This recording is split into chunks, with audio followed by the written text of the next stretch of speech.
Bismillahirrahmanirrahim. Assalamualaikum warahmatullahi wabarakatuh. Oke, teman-teman, selamat datang di segmen Dibacain. Segmen Dibacain adalah tempat kamu berbagi cerita dan cerita kamu akan dibacakan untuk menginspirasi banyak orang. Oke, aku ucapkan selamat datang buat teman-teman, khususnya yang udah join gitu ya. Karena yang udah join itu berarti udah bisa ngikutin segmen Dibacain secara langsung pada malam hari ini gitu ya. Oke, stop dulu subscribe-nya. Oke, pada malam hari ini teman-teman, segmen dibacain seperti biasa. Di sini kita bakal ngebacain cerita, terus menanggapin gitu ya. Dan aku harap teman-teman yang join ikut untuk menanggapin cerita-cerita yang bakal kita bacain pada malam hari ini. Dan pada malam hari ini teman-teman, malam-malam hari ini segmen dibacain bakal ngebahas 5 cerita. Agak banyak ya. Ya, 5 cerita karena mungkin waktunya agak panjang gitu ya, karena aku sendiri juga nggak ada temennya, nggak ada orang lain gitu ya yang bakal nanggepin secara langsung. Tapi teman-teman yang join boleh banget untuk nanggepin gitu ya. Nah, jadi ada 5 cerita yang bakal aku bacain untuk kita bahas pada malam hari ini, di segmen dibacain pada malam hari ini. Kemudian izin mengingatkan juga buat teman-teman, mungkin ada yang belum sempat nulisin, pengen nulis tapi belum tahu tempatnya di mana gitu ya. Izin mengingatkan kalau seandainya teman-teman pengen nulis ceritanya, boleh banget gitu ya. Linknya di mana? Linknya bisa ada di grup Hack Indonesia. Kalau seandainya belum belum gabung gitu ya, itu ada di posternya, ada tempat scan gitu ya. Itu untuk teman-teman bercerita di situ. Nah, itu tempat ceritanya. Dan cerita teman-teman aman, tidak ada data pribadi gitu ya. Tidak ada nama pun yang kami sediakan di situ cuma nama anonim gitu ya. Oke, itu. Itu salah satu opening untuk mengingatkan kembali tentang segmen dibacain gitu ya. Kalau walaupun mungkin teman-teman yang join itu udah pernah ikut dan udah tahu segmen dibacain itu gimana gitu ya. Tapi semoga segmen dibacain ini bisa menjadi wadah teman-teman untuk bercerita selalu gitu ya. Oke, ada 5 cerita teman-teman yang bakal kita bahas pada malam hari ini. Sebelum itu aku pengen sapa dulu teman-teman gimana kabarnya gitu ya. Dan aku harap sih teman-teman semua dalam keadaan baik gitu ya. Gimana kabarnya teman-teman? Oke. Ini walaupun sedikit tetap aku jalanin ya.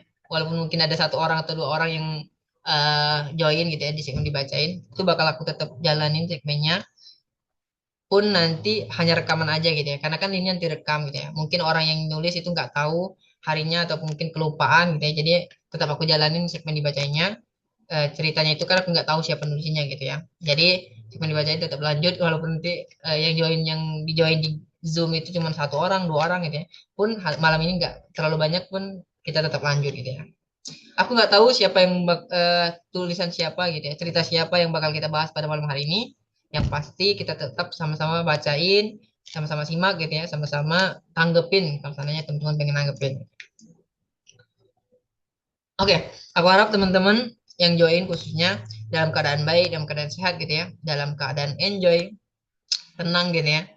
Kalau seandainya masih dalam perjalanan, semoga perjalanan perjalanannya disampaikan sampai tujuan gitu ya, diselamatkan juga gitu ya. Dan semoga juga buat teman-teman mungkin dalam keadaan kesusahan, dalam keadaan yang kurang baik gitu ya, semoga semua permasalahannya dimudahkan oleh Allah. Amin ya robbal alamin. Oke, mungkin tanpa berlama-lama lagi ya teman-teman, karena aku agak kurang bisa gitu ya untuk basa-basi gitu ya. Orangnya to the point gitu ya. Oke, kita bakal lanjut ke cerita dibacain pada malam hari ini. Oh iya, teman-teman, kalau seandainya teman-teman pengen on cam gitu ya, ataupun mungkin on mic gitu ya, boleh disesuaikan. Kalau on cam itu bisa eh, keadaannya, situasinya boleh disesuaikan gitu ya. Jangan sampai auratnya kelihatan. Kemudian kalau on mic gitu ya, kalau seandainya teman-teman pengen suara, boleh dikonfirmasi terlebih dahulu biar nggak tabrakan. Gitu ya. Oke, segmen dibacain kita bakal mulai teman-teman. Aku bakal share screen terlebih dahulu.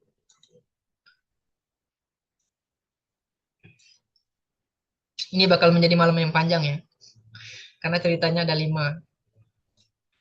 Oke, gimana teman-teman? Udah muncul atau belum? Coba, coba. Di tampilan teman-teman udah muncul atau belum ceritanya?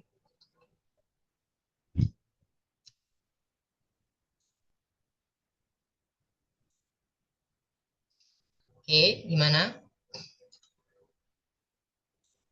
Muncul. Oke, siap. Kalau udah muncul, semoga teman-teman yang lain pun muncul juga gitu ya. Oke, teman-teman, kita bakal masuk ke cerita pertama di segmen dibacain pada malam hari ini. Oke, oke. Ini cerita pertamanya teman-teman. Dan kembali lagi ya gitu ya. Aku nggak tahu ini yang nulisin siapa dan aku nggak tahu orangnya tuh join atau enggak gitu ya. Tapi kita bersama-sama baca dulu ya. Nama anonimnya Boim Silala ya. Boim ya. Tahun lalu aku deket sama seorang cewek. Oke, kita dapat satu fakta gitu ya. Ini yang cerita pastinya cowok gitu ya. Karena dia deket sama seorang cewek gitu ya. Yang mana cewek tersebut adalah tetangga saya. Saya kenal keluarganya dari saya kecil dan saat saya merasa siap, saya sampaikan niat baikku ke cewek tersebut. Tapi itu berjalan sebulan aja saat ini. Ketika bertemu kok jadi terasa asing ya Kak? Itu gimana cara mengelola ekspektasi akhir jadi lebih tenang? Oke. Ini eh, kedua yang aku tahu ya. Yang nulisin cerita itu cowok. Nah ini salah satunya. Waktu itu pernah ada satu lagi sih. Oke, ini cerita pertama. Ini adalah seorang cowok gitu ya. Dia deket sama seseorang dan kebetulan cewek itu adalah tangganya gitu ya. Jadi deketnya itu kayak kawan main dari kecil. Kemudian setelah beranjak dewasa ya muncul perasaan karena kedekatan itu gitu ya. Di sini dia bercerita, Boim Silala ini bercerita terkait dengan perasaannya itu dia tuh pengen serius sama si cewek ini. Tapi setelah dia bilang mau serius, eh, perasaannya itu kok berubah gitu ya setelah 1 bulan berlalu perasaannya sama si cewek ini kok berubah gitu ya.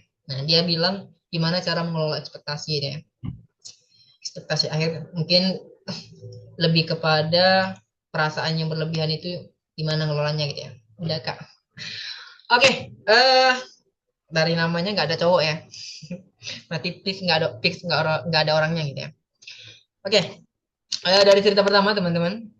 Mungkin ada yang sama ceritanya, ada ataupun relate gitu ya, terkait dengan suka sama teman masa kecil gitu ya. Kalau di sini kan ceritanya sih si Boim si Lala ini teman dekatnya itu karena dia tetanggaan gitu ya, main dari kecil sampai dewasa tetanggaan deket terus gitu ya, sehingga muncul perasaan gitu ya. Mungkin teman-teman yang join ataupun teman-teman yang nonton recordnya nanti ya gitu ya, itu punya pengalaman tersendiri gitu ya terkait dengan kedekatan sama teman masa kecil dan muncul perasaan itu mungkin pernah juga terjadi gitu ya. Karena ada beberapa orang-orang gitu ya yang aku temuin di mana ya mereka bisa muncul perasaan itu karena interaksi tadi dan salah satunya interaksi yang intens itu adalah teman masa kecil gitu ya. Teman masa kecil itu kan kedekatannya udah dari kecil gitu ya, dari kecil sampai SD, SMP, kemudian udah sampai dewasa gitu ya. Itu kedekatannya udah deket banget pastinya. Apalagi di sini di dalam cerita pertama yaitu dia itu Kak Boim Silala ini bilang itu tetangganya gitu ya. Kalau tetangga itu deket banget rumahnya gitu ya. Kalau deketan gitu nggak mungkin nggak tegur sapa, nggak mungkin kalau main itu nggak langsung aja gitu ya. Jadi mudah banget untuk interaksinya sama si lawan jenis ini gitu ya. Oke, terkait dengan cerita Kak Bamsila gitu ya. Kalau dari aku sih ngelihatnya gitu ya, karena Kak Boim Silala ini tadi di awal bilang bahwa dia itu suka sama teman masa kecilnya gitu ya, dan itu tetangganya itu hal yang wajar banget gitu ya, hal yang wajar banget untuk perasaan itu muncul gitu.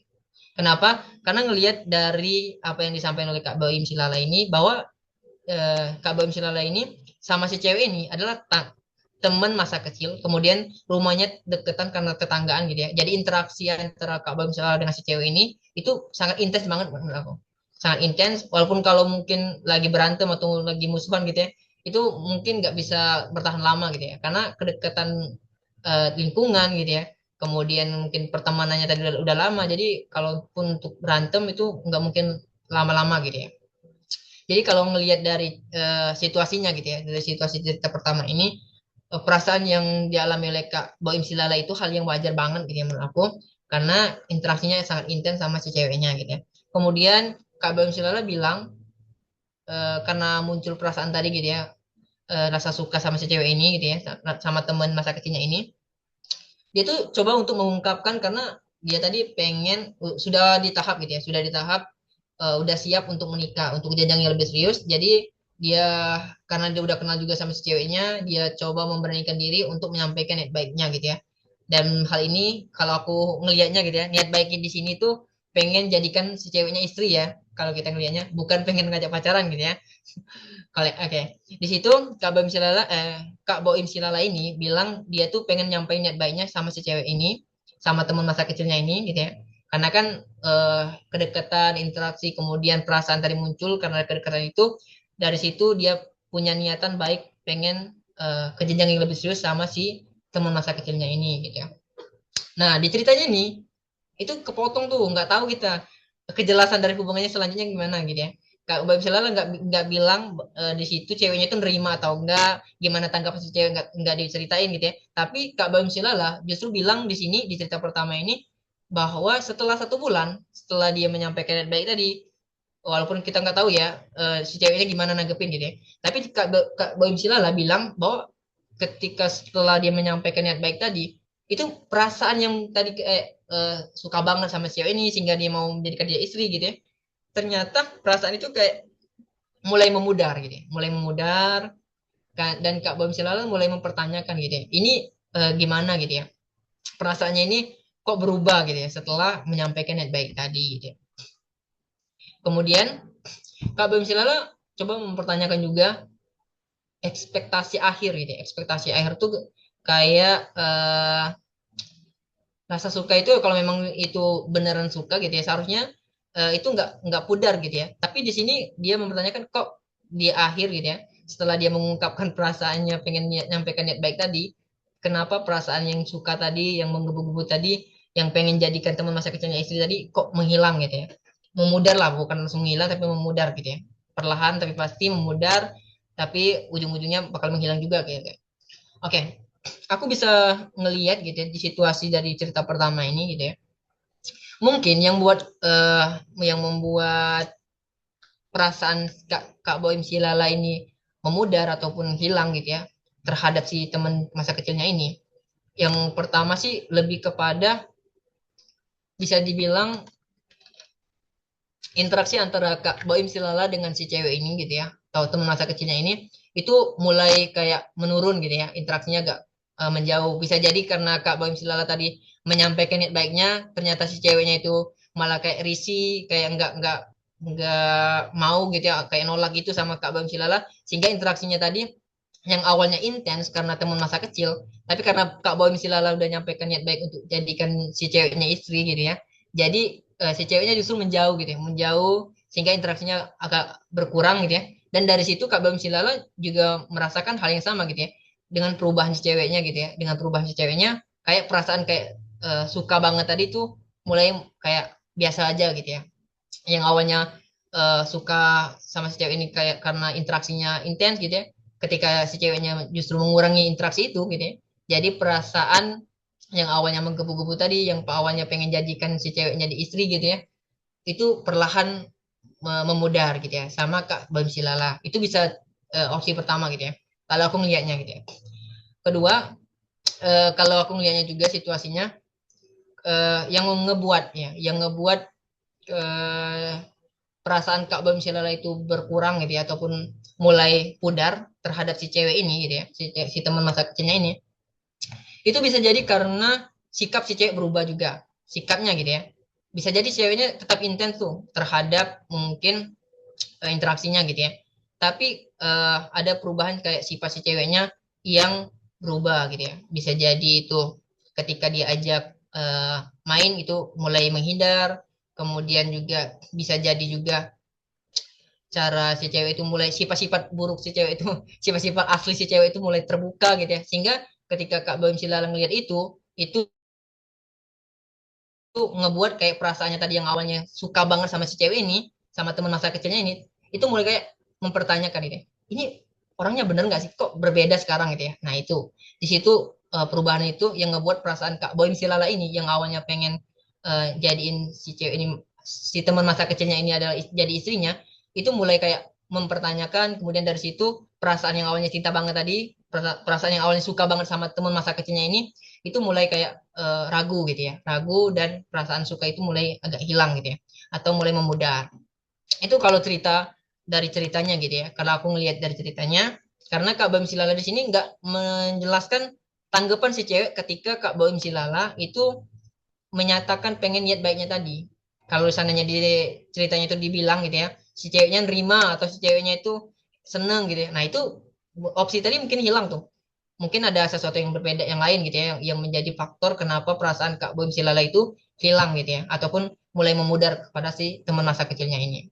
Nah di situ. Tapi kalau seandainya si ceweknya itu ternyata seneng atau mungkin bahagia ketika Kak Boim Silala menyatakan perasaannya untuk menjadi istrinya tadi gitu ya, atau menyampaikan baiknya tadi sama teman masa kecilnya ini gitu ya, yang menjadi faktor kenapa perasaannya hilang itu kayaknya sih kalau dari aku ngelihatnya gitu ya, kalau dari aku sih ngelihatnya mungkin Kak Boim Silala itu kayak suka aja dulu ya, suka aja sama ceweknya tapi belum merasakan yang namanya kasih sayang yang sesungguhnya gitu ya. Jadi perasaan yang menggebu-gebu milik Kak Boim Silala sama si cewek ini itu cuma perasaan suka aja sebenarnya. Tapi karena Kak Boim Silala tadi udah terlanjur menyampaikan yang baik gitu ya, dan aku nggak tahu reaksi si ceweknya ini gimana tadi ya, di ceritanya nggak disebutin soalnya. Nah, sehingga ketika udah nyampe niat baik dan ngelihat reaksi ceweknya itu bahagia gitu ya, sehingga perasaan kayak suka tadi tuh udah mulai tersampaikan gitu ya, tersalurkan kayak wah akhirnya gitu ya, akhirnya dia nerima untuk niat baik aku gitu ya. Niat baik di sini aku berhusnuzon untuk ngajak ke jenjang yang lebih serius ya, bukan ngajak pacaran gitu ya. Semoga sama persepsinya sama si Kak Boy ini ya. Jangan sampai dia bilang niat baik tapi ujung-ujungnya ngajak pacaran gitu ya. Jangan sampai kayak gitu. Dan ketika Kak Boim Silala memverifikasi perasaan tadi gitu ya, dimana kan Kak Boim Silala bilang dia tuh suka sama si teman masa kecilnya ini. Kemudian dia menyampaikan niat baiknya. Kemudian setelah menyampaikan niat baiknya itu, Kak Boim Silala itu udah benar tuh di situ gitu ya. Ketika dia menyampaikan niat baiknya. Aku nggak tahu tanggapan si cewek gimana, tapi kalau seandainya tanggapan si cewek itu justru bahagia, justru menerima dengan dengan bagus gitu ya, dengan baik gitu ya, apa yang disampaikan oleh Kak Boim tadi. Sehingga setelah Kak Boim tadi mengetahui itu, perasaan yang awalnya menggebu-gebu, perasaan yang awalnya suka banget gitu ya, karena Kak Boim tadi dalam konotasinya itu masih dalam keadaan suka aja gitu ya, suka aja bukan sesuatu atau bukan perasaan yang sayang banget gitu ya, bukan perasaan yang sungguh-sungguh gitu ya, itu bisa terjadi gitu ya. Nah, karena perasaan suka aja itu bisa terjadi karena interaksinya aja gitu. Karena interaksi yang intens tadi. Jadi kalau seandainya interaksinya berkurang, perasaan suka itu bakal berkurang juga sebenarnya. Tapi di sini karena Kak Boim tadi eh, perasaannya itu cuma suka aja, jadi ketika dia mengetahui ketika si cewek itu bahagia dengan ungkapan perasaannya tadi gitu ya. Jadi perasaan yang suka perasaan yang menggebu-gebu milik Kak Boim tadi itu mulai memudar tuh. Itu bisa jadi opsi yang ketiga sih. Jadi opsi pertama tadi bisa jadi karena si ceweknya menolak gitu ya, menolak mulai risih sama si Kak Boim, kemudian si ceweknya itu mulai kayak mengurangi interaksi sama si Kak Boim gitu ya. Kemudian opsi kedua, ketika Kak Boim menyampaikan niat baiknya gitu ya, si ceweknya mungkin merasa enjoy gitu, merasa nyaman gitu ya dengan pernyataan Kak Boim pengen nyampein niat baiknya tadi, tapi mulai terbuka sifat-sifat si ceweknya gitu ya, sifat-sifat aslinya. Aku nggak tahu sifat aslinya gimana, tapi aku bercoba untuk menyampaikan gitu ya. Bisa jadi itu opsi yang ketiga, yang kedua karena sifat asli si cewek itu mulai terbuka sama Kak Boim itu mulai kayak melihat sesuatu yang berbeda gitu ya. Yang awalnya tadi dia suka tuh karena orangnya gini gini gini, tapi karena Kak Boim tahu sifatnya gini, sifat aslinya tuh seperti yang nggak seperti yang dibayangkan gitu ya. Mulai tuh perasaan sukanya tadi tuh mulai memudar gitu ya. Nah, opsi ketiga tadi perasaan yang milik Kak Boim tadi ternyata itu cuma perasaan suka aja, belum sampai kepada jenjang yang pengen lebih serius tadi. Jadi opsi dari tiga tadi itu bisa jadi pertimbangan gitu ya. Kenapa Kak Boim mulai merasa kehilangan perasaan suka sama si teman masa kecilnya tadi gitu ya. Kalau aku ngeliatnya gitu ya, karena kebetulan aku nggak punya pengalaman dari segi suka sama teman masa kecil gitu ya. Walaupun mungkin eh, terkait dengan suka dengan interaksi yang intens itu wajar banget sih. Tapi kalau ngelihat dari cerita pertama ini, perasaan suka milik Kak Boim ini adalah perasaan suka yang wajar. Karena ya tadi dia teman dekatnya itu cewek gitu ya, lawan jenis gitu ya. Kemudian interaksinya pastinya intens gitu ya. Pastinya itu sering banget gitu ya. Karena kan dia teman masa kecil, tetanggaan juga. Jadi nggak mungkin perasaan suka, perasaan kayak pengen selalu bersama gitu ya. Itu nggak muncul gitu ya. Pastinya muncul karena interaksinya itu intens gitu ya. Nah, jadi menurut aku Kak Boim itu nggak salah ketika berbicara tentang perasaan suka itu gitu ya. Kemudian kalau seandainya Kak Boim tadi ngerasa udah siap untuk jenjang yang lebih serius yaitu pernikahan gitu ya, itu apa yang dilakukan Kak Boim itu udah benar banget gitu ya. Udah benar banget ketika Kak Boim langsung menyampaikan niat baik Kak Boim sama teman masa kecilnya ini untuk ke jenjang yang lebih serius gitu ya. Nah, terkait perihal perasaan yang berkurang gitu ya, perasaan yang suka yang mulai memudar gitu ya. Nah, itu yang jadi pertanyaan gitu ya. Bisa jadi karena jawaban si cewek, bisa jadi juga sifatnya si cewek yang mulai kayak berubah menurut Kak Boim gitu ya. Bisa jadi juga perasaan Kak Boim itu ternyata perasaan yang kayak suka banget tadi ternyata itu cuma suka aja gitu ya. Karena ketika udah tahu jawaban dari si cewek, perasaan itu mulai hilang gitu ya. Itu bisa jadi pertimbangan gitu.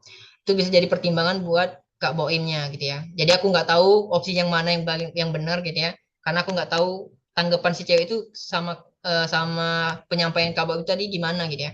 Karena di cerita ini tuh Kak Boim ini gitu ya, si penulis Kak Boim Silala ini cuma bilang bahwa dia itu menyampaikan niat baik sama si teman masa kecilnya gitu ya. Kemudian setelah 1 bulan perasaannya itu berubah gitu ya. Perasaan itu berubah kayak biasa aja gitu ya, kayak merasa asing gitu ya sama si cewek ini. Nah, aku nggak tahu tanggapan si cewek ini ketika Kak Boim itu menyampaikan niat baiknya itu gimana. Tapi aku berhusnuzon gitu ya.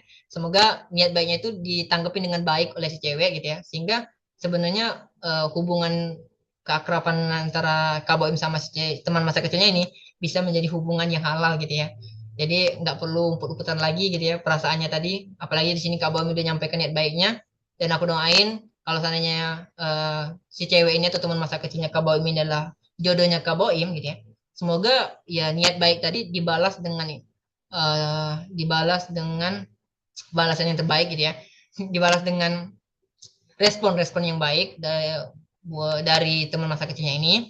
Kemudian juga semoga juga proses untuk ke jenjang yang lebih serius itu dipermudah gitu ya.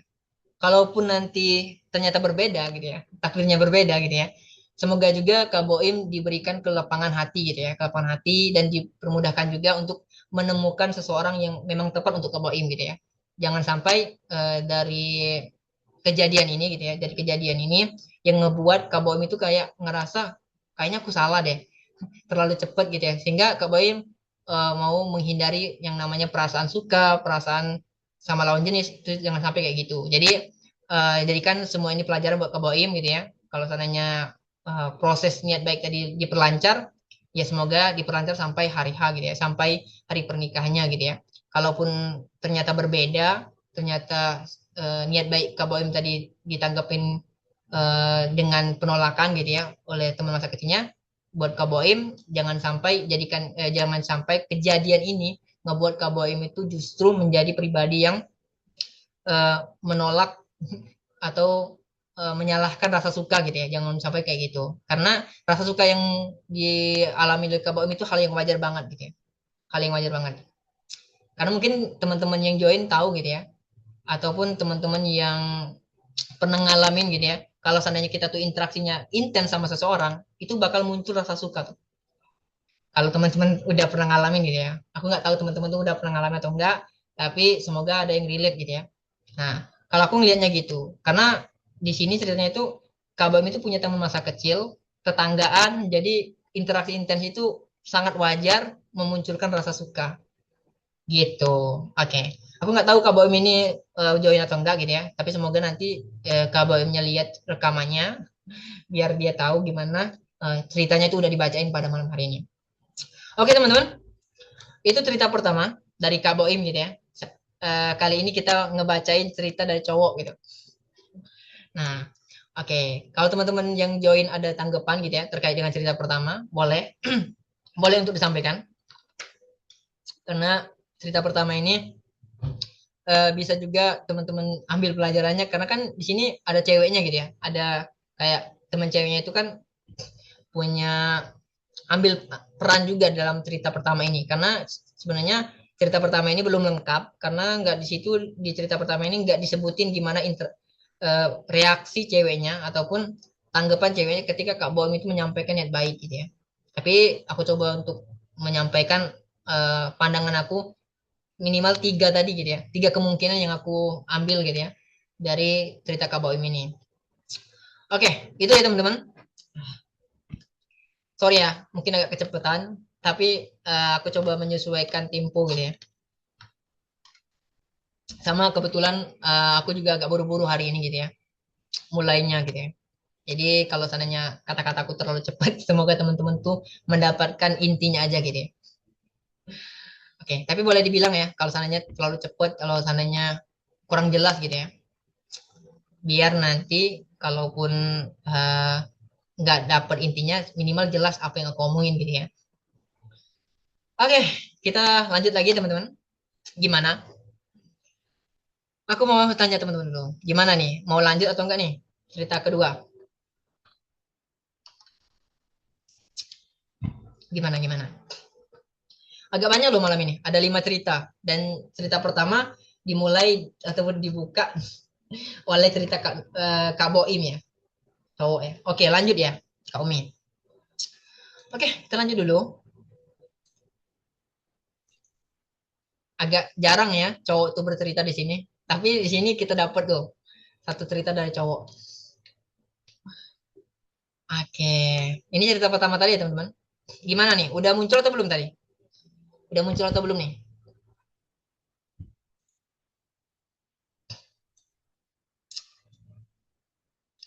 Gimana teman-teman? Udah muncul?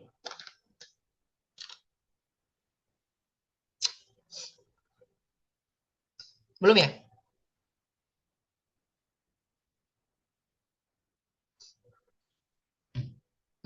Muncul ya.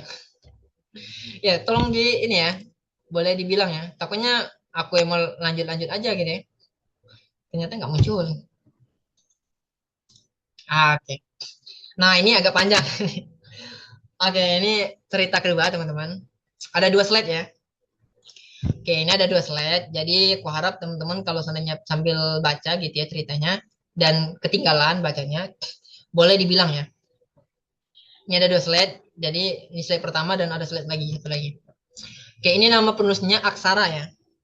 Oke, aku bentar. Ini ada catatan dari penulisnya.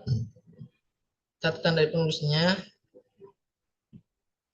Sebuah pembuka dengan seni berbicara paling indah. Assalamualaikum warahmatullahi wabarakatuh. Oke, kelihatan banget penulisnya ya.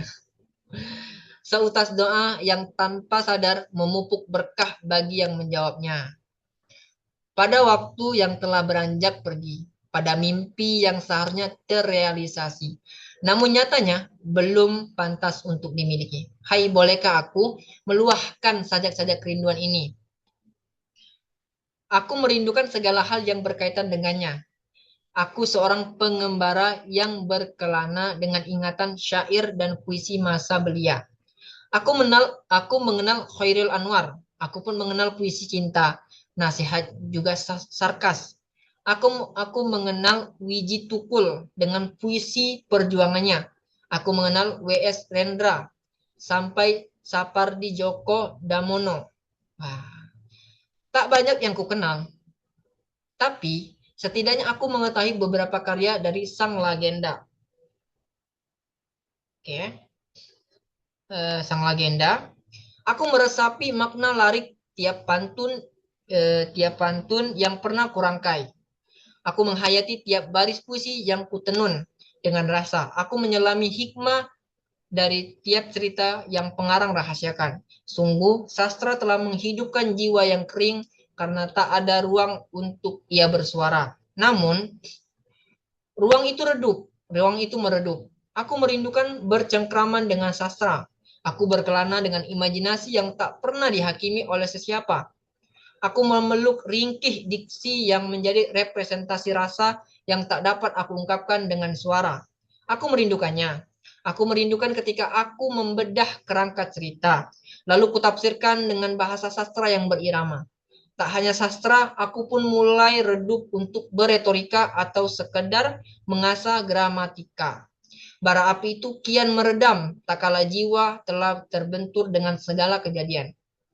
Oh sungguh, aku teramat ingin bermain kembali dengan karya-karya yang dapat menjadi pelipur senduku atau sekedar menjadi batu asah nalar kritisku. Aku ingin kembali pada mimpi itu. Aku ingin menjadi sang pujangga dengan ciri khas zamannya. Aku ingin menjadi ahli bahasa yang dapat menafsirkan segala rupa. Aku ingin menjadi seorang yang tiap napasnya mengalir nalar kritis dan piawai dalam seni beretorika. Oke, ini slide pertama. Oh Allah, segala mimpiku tak akan pernah kembali dengan sia-sia. Kutitipkan segalanya padamu, karena jika kutitip pada manusia, aku akan berakhir dengan patah hati yang penuh luka. Oh Allah, semua mimpiku kutujukan hanya untukmu. Aku ingin bersastra karena aku ingin menyampaikan bahwa bahasa cintamu sungguh indah tiada bandingannya. Aku ingin berbahasa karena aku ingin menjadi penutur-penutur yang mampu menyampaikan kebaikanmu. Aku ingin melatih nalarku karena aku butuh untuk persiapan menjadi pelanjut estafet dakwah perjuangan Rasulmu. Maka perkenankanlah. Aku tak ingin redup seperti redupnya lilin, kian mengecil upayanya, kian mengecil pula baranya. Aku ingin hidup dengan bara sastra, bahasa, dan tentu saja pengajaran agamamu yang mulia. Oh Allah, yang jiwaku, napasku, hidupku, takdirku berada dalam genggamanmu. Berilah maghfirah untukku, pembaca dan pendengar. Duhai Allah, aku hanyalah pemeran yang terbatas pada waktu. Pertemukan aku dengan waktu dan segala hal baiknya. Kutitip semuanya padamu dan itu cukup. Selayaknya sebuah pembuka, kita semua butuh akhir yang indah pula bukan? Maka sebelum ku sudahi, izinkan aku mengutarakan terima kasihku. Terima kasih telah berkenan membaca dan menyimak. Seperti sebuah kesatuan dalam 4 keterampilan berbahasa, kita telah melengkapi itu semua. Kuceritakan mimpiku, kuharap kalian duhai saudara-saudariku berkenan mengaminkannya. Kututup kisah yang mungkin rancu bagimu, tapi bagiku ini sudah mewakili gelisahku selama ini. Terima kasih ya. Mari bertemu pada segala hal baik. Mari mendoakan segala yang diupayakan. Mari upayakan segala yang didoakan. Maka ukuran hasil sudah Allah takdirkan. Takdir yang penuh kebaikan. Percaya pada Allah adalah kunci ketenangan. Kuasai bahasamu, pelajari bahasa asing, dan lestarikan bahasa daerahmu. Salam dariku, sang penikmat sajak. Dan satu hal, kutitip sedikit amanat bahwa jangan lupakan saudara kita di Sumatera dan Palestina. Terima kasih. Wassalamualaikum warahmatullahi wabarakatuh. Oke, udah kelihatan banget ya pujangganya gitu ya. Oke, ini cerita kedua, Aksara. Oh ya, ini ada titipan darinya buat eh, ketika ceritanya dibacain, dia itu bilang bahwa ceritanya itu, bentar ya, agak panjang ya teman-teman. Tapi aku harap teman-teman tuh sedikit mengerti ya gitu ya. Oke, di cerita kedua ini, Aksara namanya gitu ya, Aksara.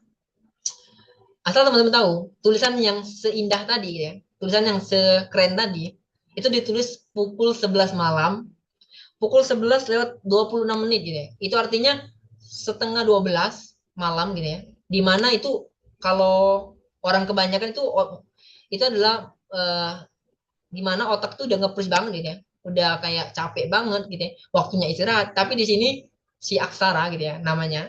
Itu menyampaikan mungkin ini salah satu keluh kesahnya gitu ya. Salah satu keluh kesahnya di cerita ini. Tapi dengan kata-kata yang bagus banget menurut aku ya. Kita perlu menerjemahkan sekali lagi untuk memahami apa yang dimaksud oleh aksara ini gitu ya. Itu keren banget sih. Jadi buat aksara gitu ya. Kalau dari ngeliat tulisan kamu gitu ya, tulisan dalam cerita ini gitu ya. Cerita kedua ini tuh keren banget kalau kita baca sekilas gitu ya. Karena kata-katanya itu perlu kita terjemahkan lagi. Kalau kita baca sekali lewat gitu ya, kita kayak ini lagi bahasa apa sih gitu ya. Tapi kalau seandainya kita baca lebih dalam gitu ya, kita tuh tahu maksud dari Kaaksara gitu ya. Dan aku ngelihatnya karena ini aku nggak tahu maksudnya apa gitu ya. Karena kan yang tahu maksud aslinya itu penulis gitu ya. Dan ini yang aku tangkep dari ceritanya gitu ya. Aku tuh nangkep bahwa Kak Aksara ini tuh lagi kayak down gitu ya, lagi kayak ngerasa turun semangatnya gitu ya untuk mencapai cita-citanya gitu ya. Dan di sini dia sampaikan sebenarnya dia tuh pengen jadi penyair yang ulung gitu ya, penyair penyair yang hebat gitu ya. Atau seseorang yang bisa dibilang penulis gitu ya, penulis gitu ya. Nah, kayak orang-orang yang senantiasa bergelut dengan karya sastra gitu, ya. Karya tulis, pantun, puisi yang dia bilang tadi gitu ya. Sampai-sampai nama-nama yang dia bilang tadi itu aku sampai-sampai nggak tahu gitu. Ya. Kayak Khairil Anwar itu aku pernah dengar aja namanya, tapi aku nggak tahu orangnya yang mana gitu ya. Ada beberapa nama aku nggak tahu namanya, tapi dia sebutkan di situ gitu ya. Dan dia bilang itu belum seberapa gitu ya dia bilang. Aku aja belum tahu itu siapa-siapa gitu ya. Tapi itu udah hebat banget sih. Oke, dalam cerita kedua ini, Kak Sarah itu coba menyampaikan bahwa eh, dalam cerita kedua ini tuh dia coba menyampaikan secara ini ya, secara kasat mata gitu ya. Karena kalau sananya teman-teman tuh baca sekilas itu bakal kayak mempertanyakan ini lagi bahasa apa gitu ya. Kalau aku melihatnya dari cerita kedua ini tuh Kak Sarah tuh lagi menyampaikan bahwa dia itu lagi eh, semangatnya itu lagi turun untuk mewujudkan mimpinya gitu ya. Dimana mimpinya itu pengen jadi penulis gitu ya kalau ngelihatnya. Penulis bisa jadi penulis puisi, penulis pantun gitu ya. Pokoknya penulis yang berkarya gitu ya. Oke, nah kalau ngelihat dari situ gitu ya, dari situ aku nggak tahu ini dia semangatnya itu turun atau kenapa gitu ya. Lagi down gitu ya, lagi nggak semangat untuk melakukan aktivitas yang sebelumnya gitu ya. Dimana kalau sebelum-sebelumnya itu Kak Aksara itu biasa nulisin nulisin nope, nulisin catatan itu banyak gitu, ya, satu lembar satu hari gitu ya. Nah sekarang ketika sebelum dia menulis cerita ini, mungkin keadaannya berubah gitu ya. Kayak satu hari itu nggak nulis apa-apa gitu ya. Kayak satu hari itu kecapean, kemudian dia nggak semangat lagi buat nulis sesuatu gitu ya, buat ngehasilin karya apa gitu ya. Ya di situ dia mulai nggak mempertanyakan ini, aku kenapa semangat aku menurun gitu ya untuk menggapai cita-cita aku. Padahal aku pengen dari keaksaranya gitu ya, aku pengen untuk mewujudkan cita-cita aku sebagai seorang penulis yang dimana ini bisa menjadi wadahnya untuk berdakwah, dia bilang tadi gitu ya. Sampai-sampai di cerita kedua ini, Kak Aksara tuh menyampaikan keluh kesahnya ini sama Allah gitu ya. Ya Allah gitu ya, aku pengen karya-karya yang dihasilkan dari tulisan gitu ya, dari puisi, dari pantun yang dihasilkan itu jadi estafet dakwah untuk menyalurkan ataupun mensyiarkan agama Allah gitu ya, agamanya Allah gitu ya. Sehingga sebenarnya nih ya Kak Aksara itu udah baik banget gitu ya. Dimana dia pengen karya-karya yang dihasilkan dari hobinya, dari apa yang sebenarnya rutinitas dia yang sering lakukan gitu ya, itu pengen dia berikan untuk berdakwah sebenarnya gitu ya. Untuk menjadi estafet perjuangan agama Allah gitu ya. Dia bilang kayak gitu. Nah, itu udah bagus banget sebenarnya. Tapi di sini aku ngelihatnya dari cerita kedua ini Kak Aksara itu lagi mengalami kayak down gitu ya, lagi kayak turun semangatnya sehingga kegiatan yang awalnya biasa dia rutin nulis gitu ya, itu mulai menurun gitu ya. Nah, aku nggak tahu, aku nggak dapet intinya di mana dia menurunnya itu kenapa gitu ya. Tapi yang pasti buat Kak Aksara gitu ya, kalau seandainya saat itu kamu lagi kayak turun semangatnya untuk ngelakuin hal-hal baik tadi gitu ya, kayak membuat tulisan, kayak berdakwah gitu ya. Nah, aku nggak tahu itu kamu nurunnya kenapa di sini ceritanya itu nggak aku temuin kenapa gitu ya. Tapi kalau sananya itu yang saat ini sedang kamu alamin gitu ya. Kalau dari aku sih coba untuk mulai untuk cari aktivitas atau rutinitas yang bisa membuat kamu semangat gitu ya. Cari aktivitas mungkin aktivitas kamu yang udah terlalu sering gitu ya kayak nulis buku. Mungkin biasa kamu nulis buku di kamar gitu ya atau di meja tamu gitu ya, atau di rumah gitu ya. Nah, coba untuk cari suasana baru gitu ya. Kayak nulis buku itu keluar gitu ya. Cari taman, cari tempat duduk yang bisa membuat kamu itu lebih ngerasa situasinya berbeda. Sehingga dari situ tuh kayak muncul perasaan oh ini lagi dalam situasi berbeda nih gitu ya. Nah, di situ mungkin Kak Aksara tuh bisa menemukan semangat lagi untuk menulis gitu ya, untuk berkarya yang bisa dimanfaatkan sebagai media dakwah tadi. Jadi, karena kalau ngelihat dari tulisannya gitu ya, kalau kita ngelihat dari tulisan Kak Aksara ini, itu tulisannya udah bagus banget gitu ya.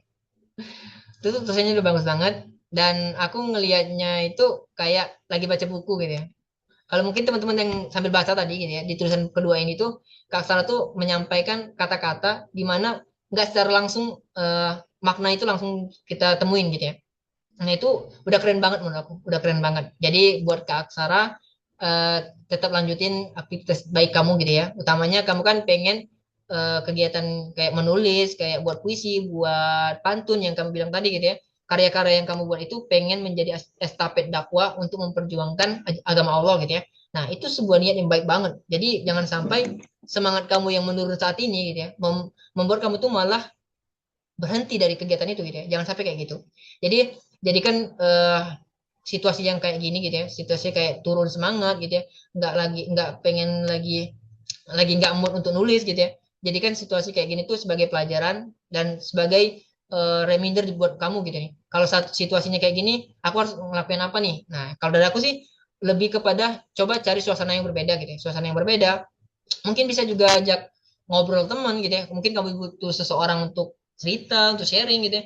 Nah itu bisa jadi tuh, bisa juga karena kalau sananya situasinya nggak berubah gitu ya, lingkungannya nggak berubah, itu sulit banget untuk kita menemukan sesuatu yang berbeda. Jadi kalau sananya ke Aksara masih stuck gitu ya, masih kayak kurang semangat untuk nulis, untuk berkarya, untuk melakukan aktivitas baik tadi, kalau dari aku sih coba untuk cari lingkungan yang berbeda, situasi yang berbeda. Kayak tadi kalau biasanya nulis di kamar, nulis di ruang tamu gitu ya, coba cari keluar gitu ya, cari tempat nongkrong bisa jadi gitu ya, di taman atau tempat duduk yang buat Kak Aksara itu nyaman untuk nulis, sehingga dari situ mulai tuh kayak ngerasa situasi berbeda, semangatnya udah mungkin mulai kayak bangkit lagi tuh untuk ngelakuin hal-hal baik tadi gitu ya.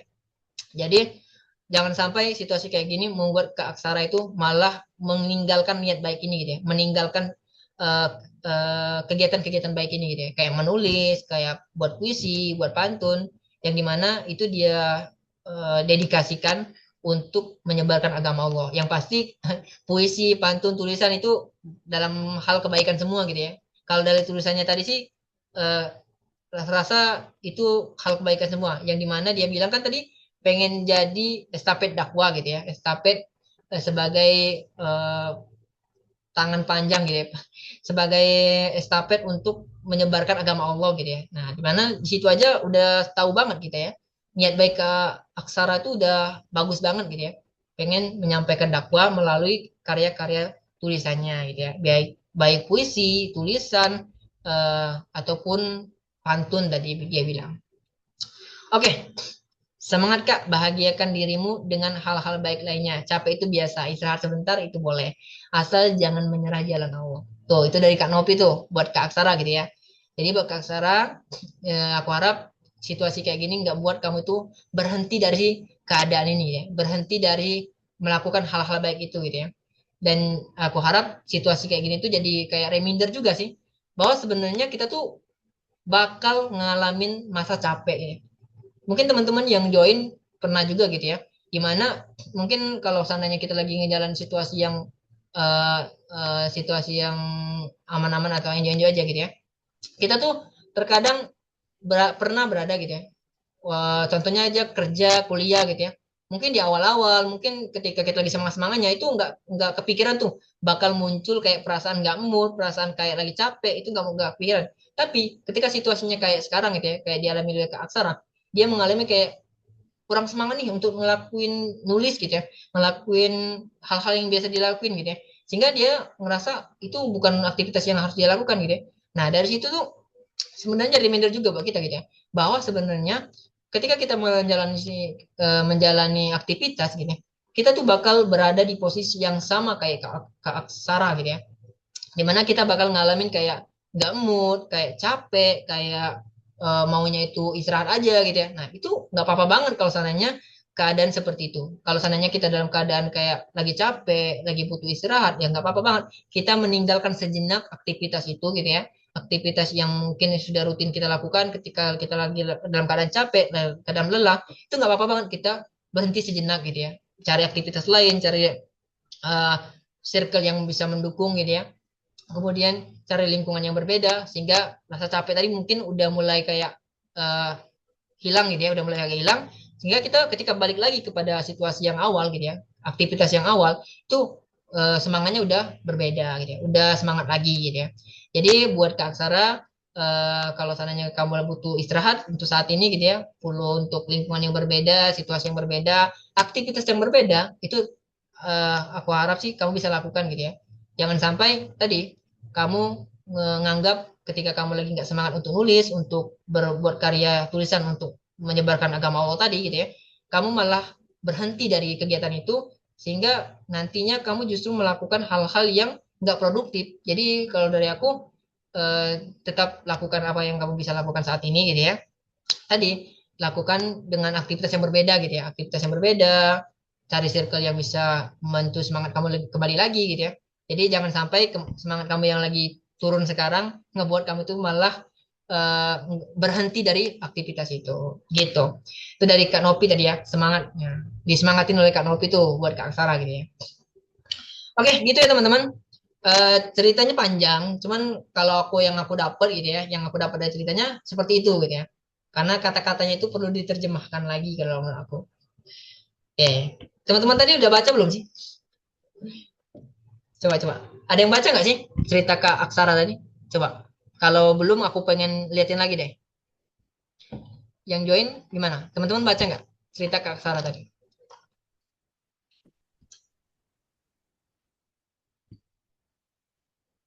Nyimak aja. Oke. Nah, ini kita lanjut ke cerita ketiga ya teman-teman.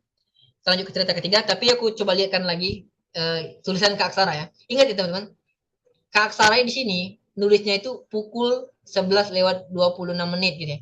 Itu artinya itu jam-jam orang-orang lagi overthinking, jam-jam otak orang, pikiran-pikiran itu kayak lagi ngeblank banget gitu ya. Dan di situ tulisannya kayak gini nih. Aku tuh agak kaget ketika ngebaca dan ngelihat jamnya gitu ya. Nih, ini teman-teman ada yang baru join gitu ya. Nih,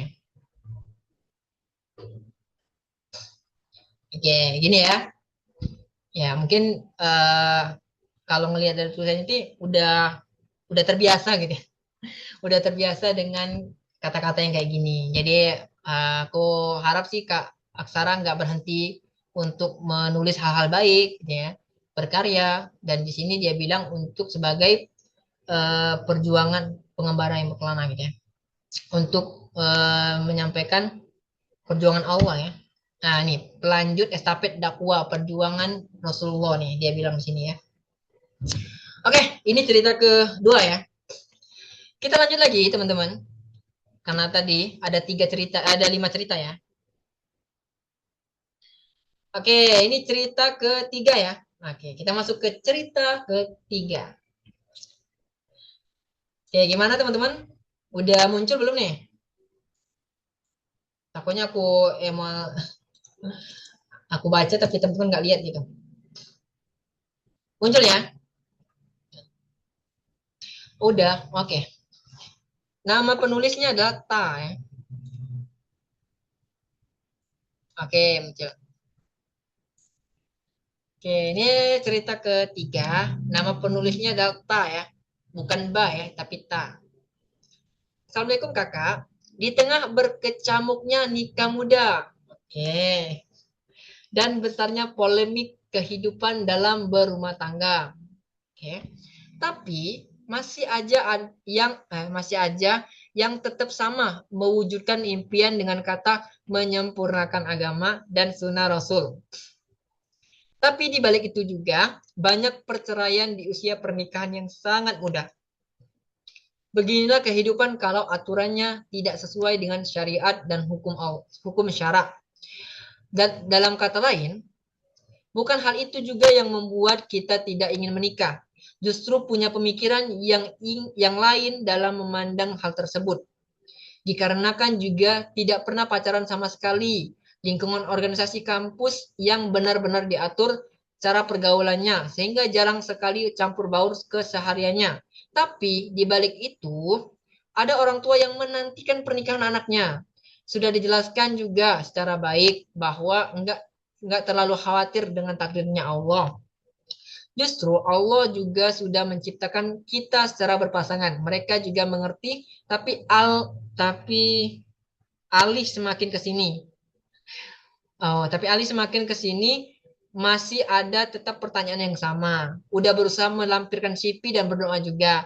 Hanya saja di sini saya juga udah usaha, hasil akhirnya berharap kepada Allah lagi. Selama penantian ini juga berusaha memperbaiki diri, lantas ikhtiar apa yang yang harus dilakukan dalam polemik orang tua, diri kita sendiri dan selama penantian itu, Kak. Terima kasih sebelumnya, Kak, sudah apa nih? Memberikan wadah untuk kami bercerita, untuk berbagi cerita. Oke, Oke, lagi-lagi tentang pernikahan ya. Eh dari itu deh. Oke.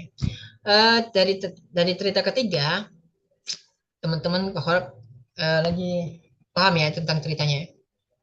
Oke, dari cerita ketiga ini teman-teman, kita lihat ada seorang teman kita gitu ya. Di sini dia bercerita terkait dengan keresahannya gitu ya. Keresahannya dia bilang di ceritanya ini bahwa dia itu udah berusaha untuk eh, menemukan jodohnya gitu ya. Oh, oke. Dia ngelihat situasinya dulu gitu.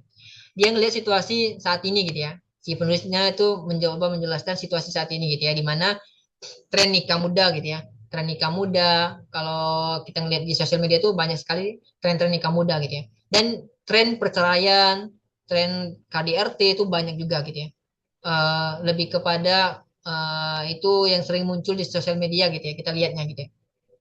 Nah, dari tren kayak gitu ya, si penulis gitu ya, si kata ini punya kayak penekanan gitu ya dari orang tuanya untuk untuk mencari jodoh gitu ya, untuk menikah gitu ya. Dari orang tuanya, kata ini udah diminta oleh orang tuanya itu nikah cepet gitu ya. Karena ngelihat tren di sosial media itu nikah muda tuh banyak banget gitu ya, dan banyak juga yang berhasil gitu ya. Dan orang tuanya itu ngelihat itu, kemudian meminta untuk kata ini mempercepat untuk menikah gitu ya. Aku nggak tahu ini urgensinya kemana gitu ya, tapi di situ situasinya kayak gitu. Kemudian ternyata kata itu udah udah keren banget gitu ya. Kata tuh udah mencoba untuk kayak cari ini ya, kayak cari cara gitu ya, cari cara untuk menjelaskan terlebih dahulu sama orang tuanya gitu ya, terkait dengan tren ataupun berita-berita yang dia lihat, orang tuanya lihat di sosial media gitu ya, terkait dengan nikah muda gitu ya. Itu kata tuh udah menjelaskan sama orang tuanya bahwa ya namanya takdir tuh pasti Allah berikan kalau seandainya sudah sampai ke jodohnya gitu ya. Nah, di situ kata tuh udah jelasin, kata ini udah menjelaskan sama orang tuanya gitu ya. Tapi di situ orang tuanya masih kekeh pengen anaknya gitu ya, yaitu kata pengen cepet-cepet nikah gitu ya. Nah, oke. Setelah kata itu menjelaskan terkait dengan informasi yang didapat oleh orang tuanya gitu ya, bahwasannya nikah muda itu bukan suatu kayak standar gitu ya, bukan sesuatu standar yang harus dipercepat juga gitu ya. Nah, di situ kata sudah menjelaskan sama orang tuanya gitu ya, sudah kayak diskusi gitu ya. Kemudian dari orang tuanya juga pengennya cepet-cepet, tetap cepet-cepet nikah muda gitu ya. Nah, kemudian kata juga coba untuk berusaha gitu ya, berusaha untuk melakukan ikhtiar untuk mewujudkan permintaan dari orang tuanya. Di sini kata coba untuk melampirkan kayak CV gitu ya, coba untuk belajar tentang ta'aruf gitu ya, belajar tentang pernikahan, itu udah dilakuin kata tuh. Dan ya namanya jodoh gitu ya, belum belum dapet gitu ya. Dan dari cerita ini kata tuh masih kebingungan gitu ya, karena dia tuh udah berusaha semaksimal mungkin yang dia lakukan gitu ya, kayak memperbaiki diri gitu, kemudian menjelaskan sama orang tuanya gitu ya, kemudian melampirkan CV, berdoa gitu ya sama Allah biar dipermudahkan jodohnya, biar orang tua ini nggak sibuk untuk menanyakan kapan nikah gitu ya. Nah, itu udah dilakuin, tapi di sini ya namanya jodoh belum ketemu gitu ya, dan kata mulai merasa resah gitu ya dengan keadaannya gitu ya. Dan di situ dia mempertanyakan gimana eh, menanggapi atau menyikapi situasinya gitu ya. Gimana orang tuanya butuh kejelasan gitu ya terkait dengan pernikahan dari katanya. Kemudian tapi katanya udah berusaha namun belum ada hasil, dan eh, kata juga lagi memperbaiki diri juga gitu ya. Nah, itu polemiknya di situ. Oke. Kalau aku ya ngelihatnya gitu ya. aku agak heran gitu ya. Kenapa agak heran? Karena eh, aku juga agak bingung gitu ya, nanggepinnya gimana gitu ya. Karena aku nggak agak kurang relate dengan kayak paksaan untuk menikah gitu ya. Aku di umur yang udah sampai 20 plus ini gitu ya. Aku belum ada kayak diminta kayak nikah gitu ya, belum ada. Jadi aku agak kurang relate dengan orang-orang yang kayak pas lebaran tuh ditanya kapan nikah, tuh aku agak kurang relate gitu ya. Aku lebaran kemarin tuh pulang kampung, nggak ada tuh pertanyaan-pertanyaan gitu gitu ya. Aku heran dong. Jadi aku agak kurang relate dengan kayak pernyataan nikah muda gitu ya, kayak diajarin orang tuanya untuk cepat-cepat nikah gitu ya. Jadi agak agak kurang relate gitu ya. Tapi kalau dari perspektif aku ngelihat ceritanya gitu ya, sebenarnya yang dilakukan Kata ini udah bagus banget gitu ya, udah keren banget gitu ya. Gimana dia coba untuk diskusi dulu sama orang tuanya gitu ya, terkait dengan permintaan orang tuanya, pengen cepet-cepet Kata ini untuk menikah gitu ya. Itu udah keren banget sih. Karena salah satu ciri kenapa Kata ini udah siap untuk menikah, salah satunya itu Kata tuh eh, udah berani, udah nyaman untuk diskusi sama orang tuanya gitu. Utamanya diskusi tentang pernikahan. Jadi aku ngelihatnya Kata tuh orangnya udah siap juga gitu ya, udah siap untuk ke jenjang pernikahan gitu ya. Kemudian Kata tadi udah bilang tuh terkait dengan pernikahannya itu harus benar-benar cari yang eh, pemikirannya itu pemikirannya itu yang sesuai gitu ya. Pemikirannya tentang Islam gitu ya. Pemikirannya tentang syariat Islam itu gimana. Jangan sampai pernikahan yang pengen dicepetin oleh orang tuanya ini gitu ya, pengen cepet-cepet dari orang tuanya tadi justru ngebuat Kata itu salah pilih jodoh gitu ya. Jangan sampai kayak gitu. Jadi Kata tuh mencari pertimbangan itu gitu ya. Nah, di cerita ini juga aku ngelihatnya lingkungan Kata itu juga bagus gitu ya. Lingkungan Kata itu bagus. Dimana dia bilang di lingkungan sekitarnya itu dia nggak pernah pacaran. Kemudian di lingkungan organisasi kampus dia bilang tadi ada batasan antara laki-laki dan perempuan. Jadi bagus banget. Jadi dari lingkungan mendukung katanya gitu ya. Dari lingkungan kampus juga mendukung gitu ya. Kemudian kesiapannya tadi udah kelihatan banget bahwa katanya itu udah siap untuk menikah kalau seandainya kalau dilihat dari sekilas ya. Tapi penting untuk tetap belajar gitu ya walaupun kita ngerasa udah siap dan selagi penantian itu belum datang gitu ya, penantian jodoh itu belum datang, persiapan itu harus tetap dilakukan gitu ya. Jangan sampai kita yang memang udah siap nih tapi kita malah meninggalkan belajar tentang pernikahan, belajar tentang gimana cara mendidik anak gitu ya, parenting gitu ya. Jadi jangan sampai itu membuat kita tuh lengah gitu ya. Jadi kesiapan itu udah dimiliki oleh Kata, kemudian lingkungannya mendukung, orang tuanya tuh mempertanyakan itu mungkin karena ngelihat situasinya tadi ya. Orang tua Kata itu khawatir gitu ya, karena ngelihat Kata itu udah siap banget untuk ke jenjang yang pernikahan itu, sehingga orang tuanya tadi mempertanyakan kapan nih bisa langsung bisa menikah gitu ya, bisa ketemu jodohnya gitu ya. Sehingga dari situ tuntutan orang tua itu menjadi pertimbangan juga buat Kata untuk melakukan kayak berusaha untuk cari jodoh gitu ya. Nah, di cerita ini, Kata tuh udah melakukan sesuatu yang bagus banget gitu ya. Kayak dia udah coba untuk melampirkan CV gitu ya, untuk menjalani proses ta'aruf gitu ya. Dan berdoa juga udah dilakuin gitu ya, untuk biar dipermudahkan prosesnya gitu ya. Tapi ya, qadarullah, Allah udah nentuin gitu ya, bahwa ternyata Kata belum saatnya nih, belum saat itu belum waktunya gitu ya, ketemu jodohnya gitu ya. Sehingga sampai sekarang tuh belum dikasih gitu ya. Tapi dari apa yang dilakukan Kata ini, menurut aku udah maksimal banget gitu ya. Tinggal gimana caranya Kata diskusi sama orang tuanya, gimana kalau seandainya eh, apa yang Kata lakukan kayak mengirim CV tadi udah dilakuin itu ya. Mungkin ada cara-cara lain gitu ya, cara kayak minta kenalin sama guru gitu ya, minta minta nasihat sama gurunya gimana gitu ya. Nah, itu perlu dilakuin juga gitu. Jadi kalau seandainya Kata udah ngelakuin sesuatu dan sesuatu kayak melampirkan CV tadi kan udah bagus banget tuh gitu ya. Udah tinggal nunggu aja dan berdoa gitu ya.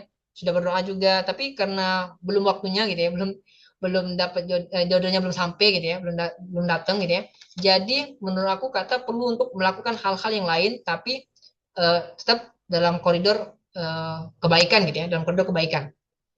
Contohnya mungkin Kata perlu untuk minta nasihat sama gurunya gitu ya. Gimana pertimbangannya gitu ya. Harus gimana lagi nih apa yang harus dilakuin gitu ya. Perlu untuk minta pendapat, minta kayak cerita sama guru gitu ya terkait dengan keluh kesah ini. Jadi sehingga dari situ muncul tuh kayak solusi-solusi dari gurunya. Bisa jadi gurunya itu ada kenalan gitu ya. Sehingga dari situ tuh bisa kebuka tuh jalan ta'aruf untuk Kata sama calon gitu ya. Nah, dari situ Kata bisa melakukan aktivitas yang berbeda gitu ya.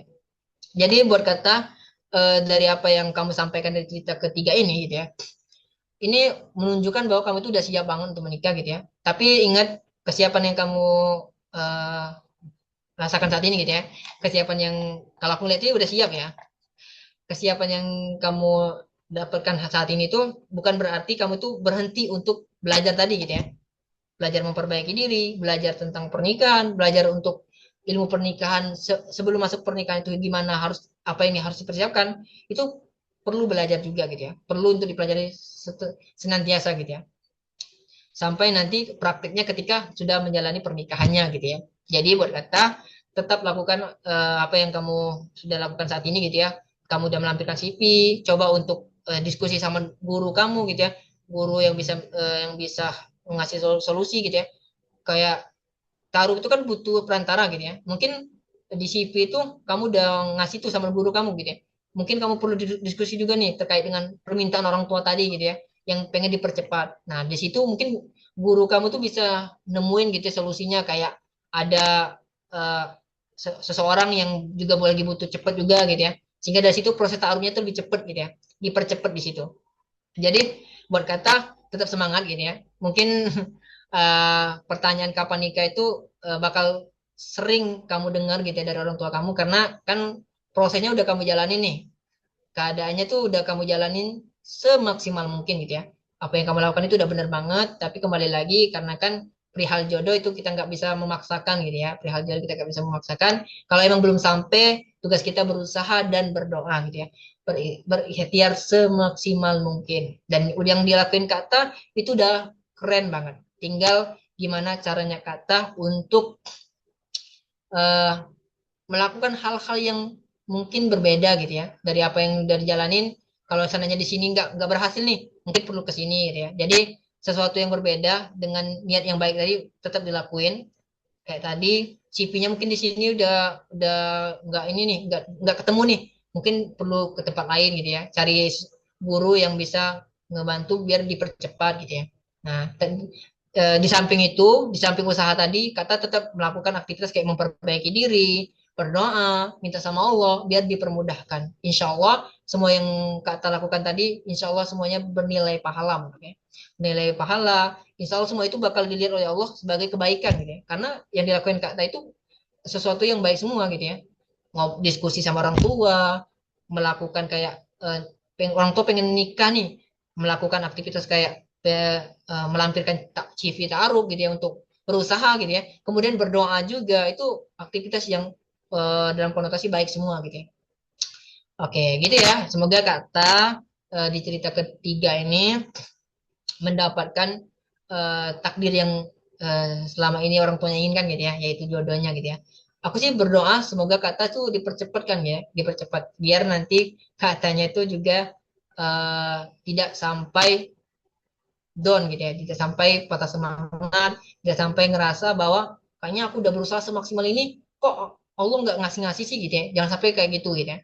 Jangan sampai kata merasa kayak apa yang kata lakukan selama ini itu sia-sia gitu ya. Jangan sampai kayak gitu. Aku harap dari kejadian ini, dari apa yang kata alamin gitu ya, itu jadi pelajaran buat kata untuk berusaha semaksimal mungkin semampu kau tak dan tetap berdoa sama Allah biar dipermudahkan gitu ya.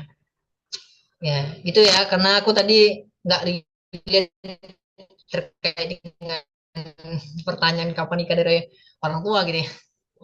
Ya aku coba mencari perspektif di mana aku ngambil dari ceritanya aja gitu ya. Oke, ini dari kolom komentar teman-teman. Apakah ada pertanyaan dari keluarga soal kapan selesai kuliah, Hyung? Kalau itu sih udah terjawab ya. Kalau aku sih kemarin ketika eh, jadi kalau perihal kuliah aku tuh satu keluarga besar tuh udah tahu semua gitu ya. Perihal aku ada kendala, perihal itu. Jadi aku nggak ada pertanyaan-pertanyaan itu. Jadi aku kurang lihat dengan orang-orang yang kayak ketika Lebaran ditanya kapan nikah, kapan selesai kuliah. Jadi agak kurang relate gitu ya. Perihal perkuliahan pun aku nggak ada pertanyaan dari ini ya, dari keluarga besar aku gitu ya. Aku nggak tahu ini aku yang berbeda atau orang yang orang lain yang mungkin berbeda atau nggak aku nggak tahu tapi yang pasti aku agak kurang relate dengan cerita-cerita kayak gitu gitu ya. Oke, jangan patah semangat ya Kak. walaupun sudah berusaha jodoh belum datang, bisa jadi Allah sedang melatih sabarnya kamu. Karena menikah tidak seindah yang kita bayangkan. Nikah bukan nikah saja. Di sana kita akan dilatih sabar dan lainnya.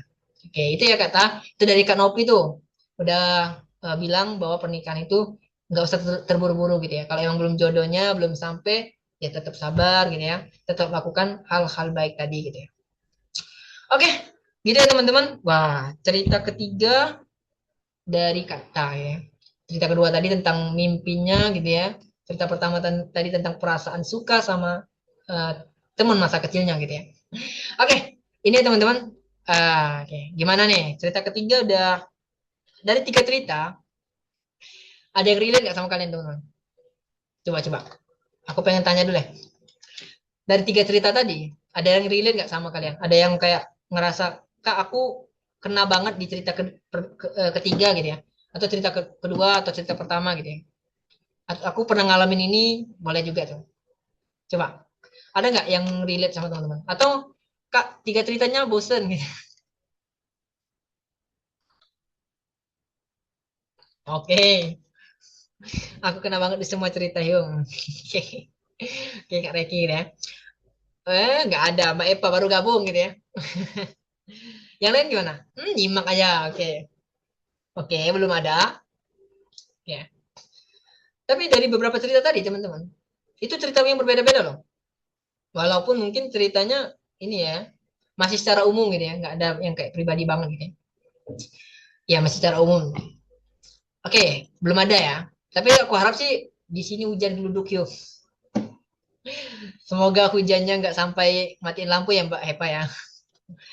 Oke, dari tiga cerita tadi teman-teman, semoga kalaupun mungkin belum dapat secara langsung gitu ya. Nah, di sini gerimis. Aku harap sih setidaknya gitu ya, setidaknya dari tiga cerita tadi kita tuh udah tahu tuh situasinya gitu ya, bahwa ternyata ada beberapa orang di luaran sana dengan cerita yang kayak gini nih. Dan ketika kita mengalami situasi yang sama gitu ya, situasinya mungkin nggak mirip tuh, kayak tadi kayak kata ini gitu ya, kata ini mungkin eh, keluh kesahnya tadi orang tuanya tuh pengen anaknya cepat nikah gitu ya. Nah, ada mungkin situasi yang berbeda gitu ya. Orang tua pengen anaknya cepat-cepat kerja gitu ya. Nah, situasinya akan mirip tuh di mana permintaan orang tua gitu ya membebani si anak gitu ya. Nah, itu bisa kita ambil tuh gimana situasinya. Ternyata di sini di cerita ke malam hari ini, Kata tuh pernah ngalamin hal yang sama tuh. Ternyata Kata tuh eh, punya tuntutan dari orang tua pengen cepet-cepet nikah gitu ya. Walaupun mungkin Kata udah berusaha semaksimal mungkin, tapi ternyata Allah punya rencana lain gitu ya. Allah punya skenario yang indah di depannya, tapi karena Kata jadi ngerasa kayak udah berusaha, ya tinggal gimana reaksi tanggapan Kata terkait dengan takdir yang Allah berikan ini gitu ya. Jadi ketika kita ngalamin mungkin situasinya mirip gitu ya, nah itu jadi reminder juga buat kita teman-teman. Kalau aku sih mungkin nggak relate beberapa cerita, tapi aku bisa ambil ambil manfaat atau ambil pelajaran gitu ya dari beberapa cerita gitu ya. Oke, gitu ya teman-teman. Kita lanjut lagi teman-teman. Cerita keempat. Ini udah hampir setengah 10 ya. Nah, ini cerita keempat agak panjang juga nih. Oke, oke. Kita lanjut lagi teman-teman. Kita lanjut dulu ke cerita keempat ya. Oke, mana nih?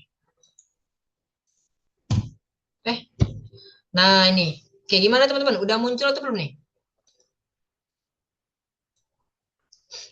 Udah muncul atau belum? Agak panjang ini soalnya. Oke, udah muncul ya. Oke, ini agak panjang teman-teman. Ada ini ya, ada dua slide. Jadi aku harap teman-teman bisa sambil baca gitu ya, biar nanti kita lagi bahas apa tahu gitu ya. Nah, ini nama anonimnya CPDP. Mungkin teman-teman yang sering join udah nggak asing ya dengan nama ini. Oke, ini CPDP udah sering banget dia itu nulisin cerita di sini gitu ya. Oke, aku sudah lama mengenal sebuah permainan bernama block puzzle. Nah, ada yang tahu nggak? Coba-coba. Ada yang tahu nggak dengan permainan block puzzle ini? Kalau nggak tahu kita nanti kita lihat dulu nih di internet. Ada nggak? Tahu nggak nih teman-teman? dengan permainan blok puzzle. Tahu, oke. Yang lain gimana? Tahu nggak nih? Ya elah, nggak tahu. Oke, satu. Satu lagi, satu lagi. Aku butuh satu pendapat. Yang tahu boleh. Blok puzzle ya? Tahu nggak nih?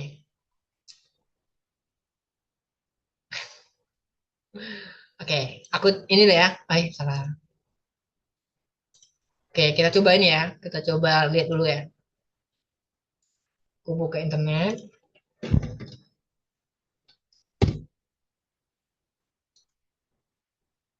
Aku sampai nyari loh. Karena aku tahu permainannya. Cuman namanya gitu ya. Aku nggak tahu namanya gitu ya. Nah, sampai-sampai aku tuh nyari dulu loh. Nih, blok puzzle.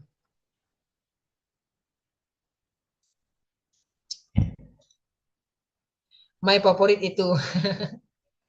Berarti tahu ya Mbak Eva ya. Oke, ini ya. Ini permainannya ya teman-teman. Nih, nanti kita bakal bahas tentang permainannya. Oke, itu ya.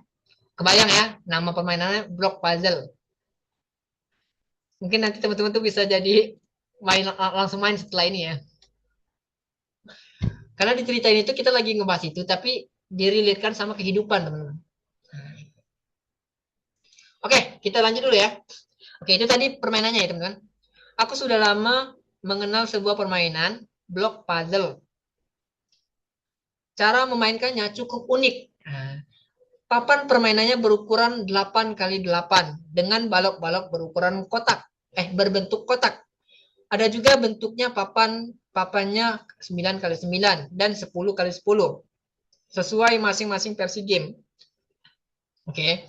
Dalam permainan ini biasanya disediakan 3 pilihan bentuk balok di bagian bawah papan permainan. Bentuk baloknya beragam, mulai dari 1 kali 2, 2 kali 1, 3 kali 3, hingga bentuk-bentuk lainnya yang bervariasi.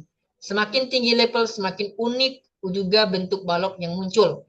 Cara bermainnya adalah dengan menyeret balok-balok tersebut ke papan permainan, lalu menyusunnya hingga membentuk satu baris penuh, baik secara horizontal maupun vertikal. Sederhana, tapi ternyata tidak sesederhana itu. Tujuan utama permainan ini mencetak poin sebanyak mungkin dengan membersihkan baris dengan menyusun balok hingga memenuhi satu baris, sehingga papan permainan tetap terbuka selama mungkin.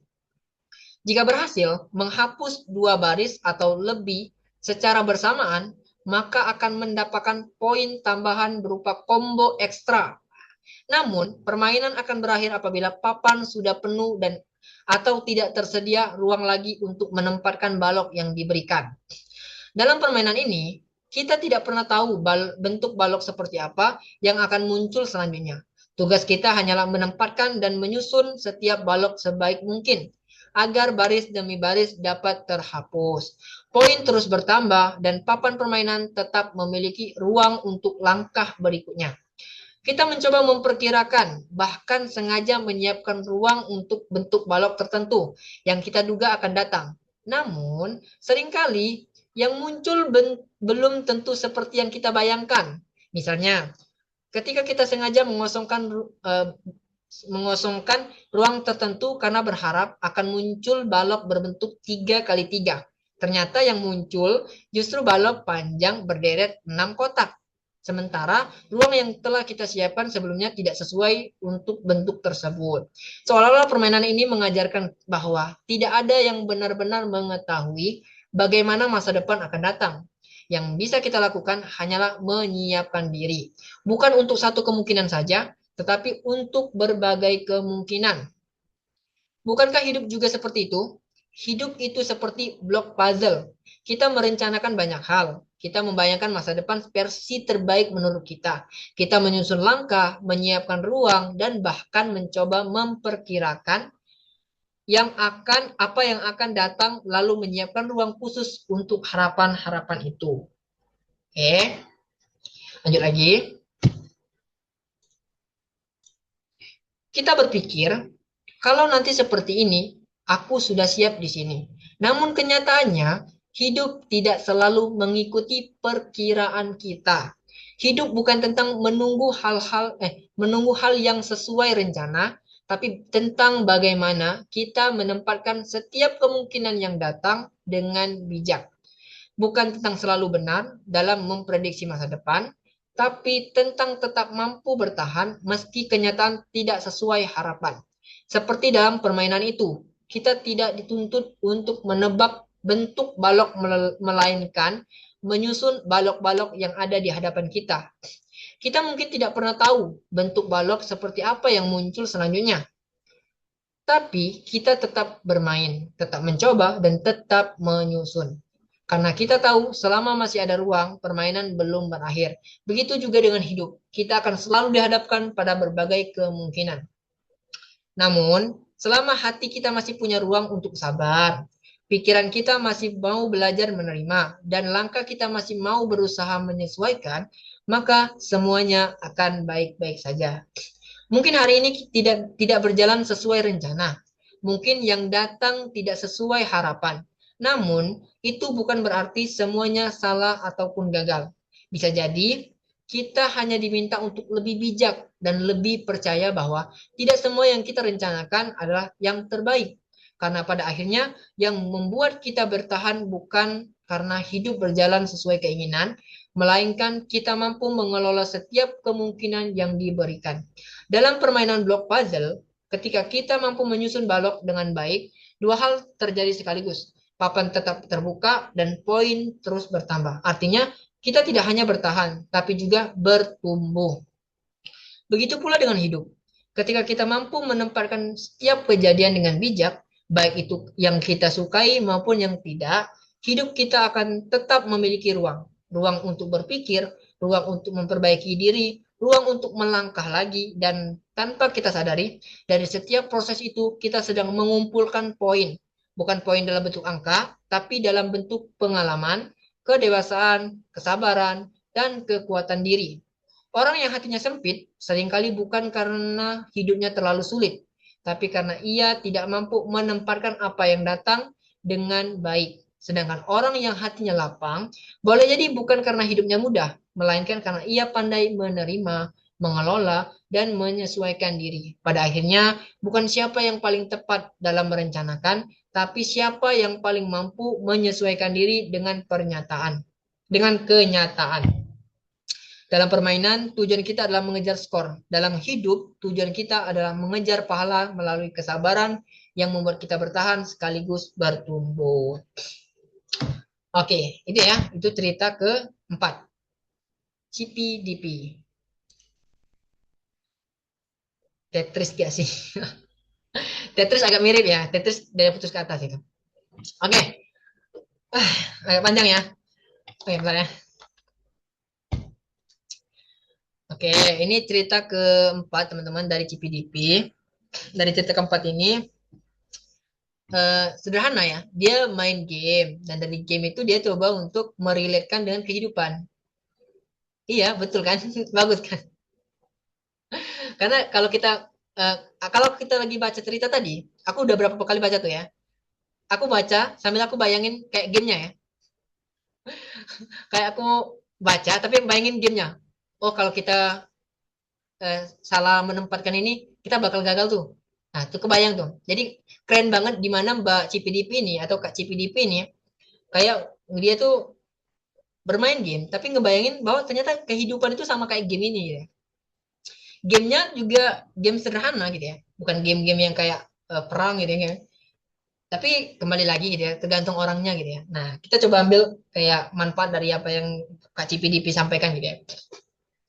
Oke, dari apa yang disampaikan oleh Kak CPDP gitu ya. Kita ngelihat bahwa Kak CPDP coba merelatekan apa yang terjadi dalam game, di mana dalam hal ini gamenya block puzzle gitu ya, game block puzzle. Kalau nggak salah aku pernah gitu, pernah download gitu ya. Tapi karena ya namanya game kayak gitu, aku nggak bertahan lama gitu ya. Aku lebih kepada game-game yang kayak uh, hobi aku gitu ya, kayak bola gitu ya. Nah, tapi kalau kalau game gitu kayak pernah beberapa kali gitu ya, kayak iklan, kemudian ke download, kemudian coba main gitu, udah pernah tuh. Tapi karena aku tadi agak kurang menyukai game itu gitu ya, jadi aku sulit untuk relate gitu ya. Nah, tapi kembali lagi ketika kita baca cerita dari Kak CBDP ya, aku coba ngebayang itu. Oh iya ya, gamenya tuh kayak gini. Ternyata bisa juga sama kayak kehidupan gini gitu ya. Nah, sama kayak yang disampaikan CPDP gitu ya. Dimana dalam game puzzle, blok puzzle tadi gitu ya. Itu kayak di dalam game itu kita dikasih ruang gitu ya, dikasih ruang untuk menempatkan sesuatu bentuk gitu ya. Nah, di mana bentuk itu bentuk yang berbeda-beda dan kita nggak tahu bentuk selanjutnya itu apa gitu ya. Itu sama kayak ya CPDP tadi bilang gitu ya. Dalam kehidupan tuh kita tuh sebenarnya udah dikasih Allah kesempatan gitu ya.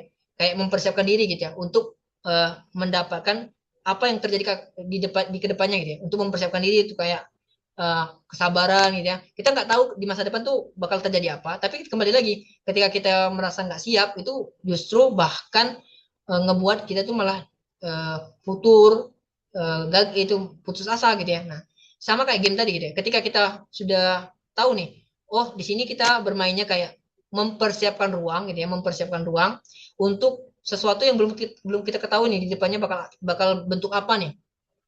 Kemudian dari situ kita tuh bakal hati-hati banget tuh. Nah, di kehidupan tuh kayak gitu juga sebenarnya. Kita tuh bakal lebih hati-hati kalau seandainya kita menyadari bahwa sebenarnya di masa depan kita tuh nggak tahu apa-apa dan Allah yang tahu semua itu gitu ya. Jadi kalau seandainya kita menyadari itu, sebenarnya kita tuh bisa sama kayak kita main game tadi. Kita bakal lebih hati-hati menempatkan sesuatu gitu ya.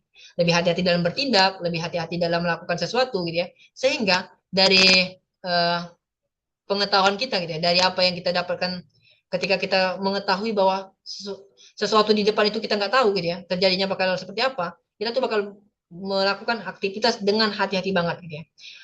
Sama kayak game tadi, kita di awal uh, dibilang gitu ya, dibilang dari cerita ini, kita dikasih ruang, kemudian kita memasukkan blok-blok yang sudah disediakan, kemudian kita menunggu untuk blok selanjutnya gitu ya, kotak-kotak selanjutnya gitu ya, yang bentuknya nggak kita ketahui gitu ya.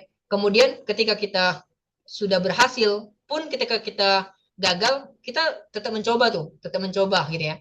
Kayak, oh ternyata salah nih, ditaruh di mana gitu ya, sehingga dari situ cari strategi lain gitu ya. Nah, di situ juga relate dengan kehidupan gitu ya, dengan kehidupan kita bahwa kalau seandainya kita gagal gitu ya, gagal dalam satu kondisi gitu ya, kita jangan sampai kita berhenti di situ gitu ya.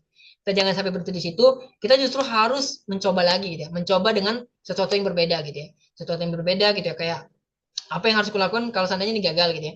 Mungkin plan-nya itu cuma satu gitu ya, kayak kita sudah menyiapkan satu kondisi, tapi ternyata kondisinya berbeda nih.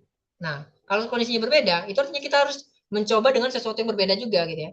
Kayak di puzzle tadi gitu ya, kayak di game yang blok puzzle tadi kita udah menyiapkan kayak tempatnya itu bentuk L gitu ya. Tapi ternyata yang muncul malah bentuk angka uh, F gitu ya, F yang dua ya. Nah itu kan berbeda tuh. Nah gimana kita mencobanya gitu ya, mencoba untuk kayaknya ini bisa di sini, tapi bakal merubah rencana di awal gitu ya. Yang awalnya kita menyiapkan bentuk L itu untuk langkah selanjutnya gitu ya. Tapi karena yang munculnya itu bentuk F, jadi kita harus mengubah rencana yang di awal tadi. Tapi nggak apa-apa. Itu artinya kita mencoba dengan versi yang berbeda gitu ya. Itu artinya kita nggak menyerah. Kita nggak kayak, aduh, kayaknya salah deh. Setelah salah itu kita malah berhenti. Itu artinya kita kalah gitu ya. Kalau dalam game, kalau dalam kehidupan ya kita itu artinya kita menyerah dengan keadaan gitu ya. Nah, itu direlatekan dengan kehidupan. Kemudian dari game puzzle blok puzzle ini tuh di ceritanya gitu ya, di cerita keempat ini yang CPDP bilang gitu ya. Di situ di game itu kan kebanyakan ngumpulin poin gitu ya. Nah, dari poin itu kalau seandainya poin itu bagus gitu ya, kemudian penempatan kita pada rencana itu, rencana yang kita inginkan gitu ya, dalam blok puzzle tadi bagus gitu ya. Kita tuh bakal kayak dapat reward gitu ya, dapat kayak apa tadi ya? Peningkatan gitu ya, peningkatan. Nah, dapat peningkatan yang bagus gitu ya. Nah, itu sama kayak kehidupan juga tadi dia bilang. Di cerita keempat ini Mbak Cipi bilang bahwa ternyata di dalam kehidupan juga kayak gitu ya. Kalau seandainya kita coba untuk merencanakan sesuatu, tapi kemudian malah rencana itu berbeda dengan apa yang kita rencanakan gitu ya. Kemudian kita coba untuk melakukan sesuatu yang berbeda, tapi dengan sesuatu yang udah terjadi gitu ya. Rencana yang sudah terjadi. Kemudian dari situ ketika kita berhasil melewati itu gitu ya. Ketika kita berhasil melewati kayak oh kita udah melakukan merencanakan ini gitu ya. Tapi ternyata yang terjadi bukan kayak gitu. Nah, kita udah berhasil melewati itu, kita tuh bakal dapat poin dari Allah gitu ya. Dalam hal ini ya kebaikan lah gitu ya.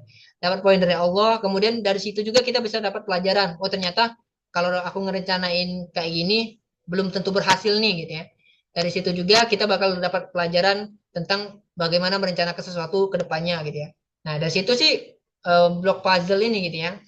Sebenarnya semua game tuh bisa kita ambil pelajaran, tapi di sini kalau berbicara tentang ceritanya gitu ya, blok puzzle ini tuh bisa merepresentasikan gimana kalau seandainya kita tuh lagi berencana sesuatu ke depannya seperti apa, tapi ternyata yang kita rencanakan itu berbeda dengan keadaan gitu ya, dengan kenyataannya gitu ya. Dan di situ kita diingatkan gitu ya. Kita diingatkan bahwa kalau seandainya pun berbeda dengan rencana kita, ya kita harus ikuti alur yang takdir yang diberikan gitu ya. Takdir yang diberikan contohnya tadi kalau seandainya kita berencana bentuk L, ternyata munculnya F gitu ya.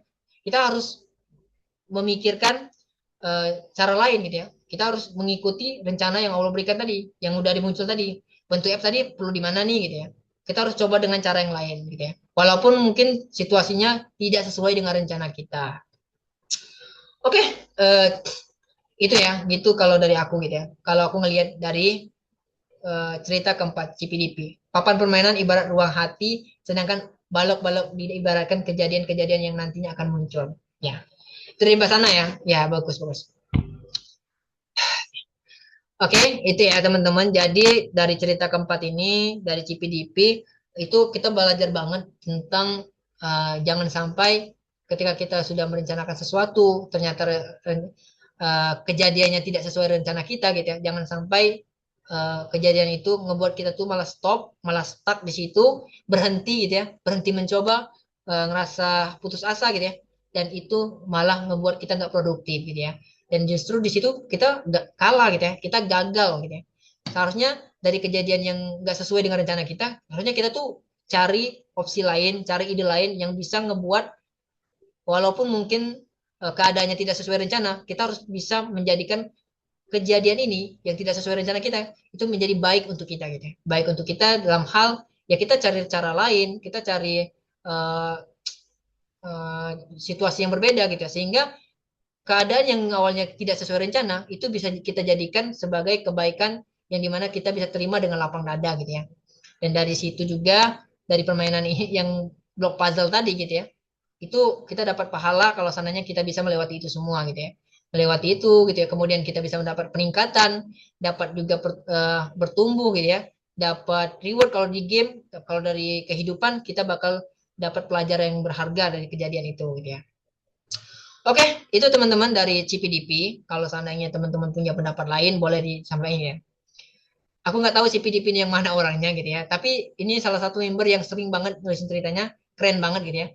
Walaupun mungkin ceritanya beragam gitu ya. Waktu itu cerita tentang kebanjiran kalau nggak salah gitu ya. Tapi relate-relate gitu ya. Dan ini cerita yang malam hari ini, CPDP di malam hari ini gitu ya.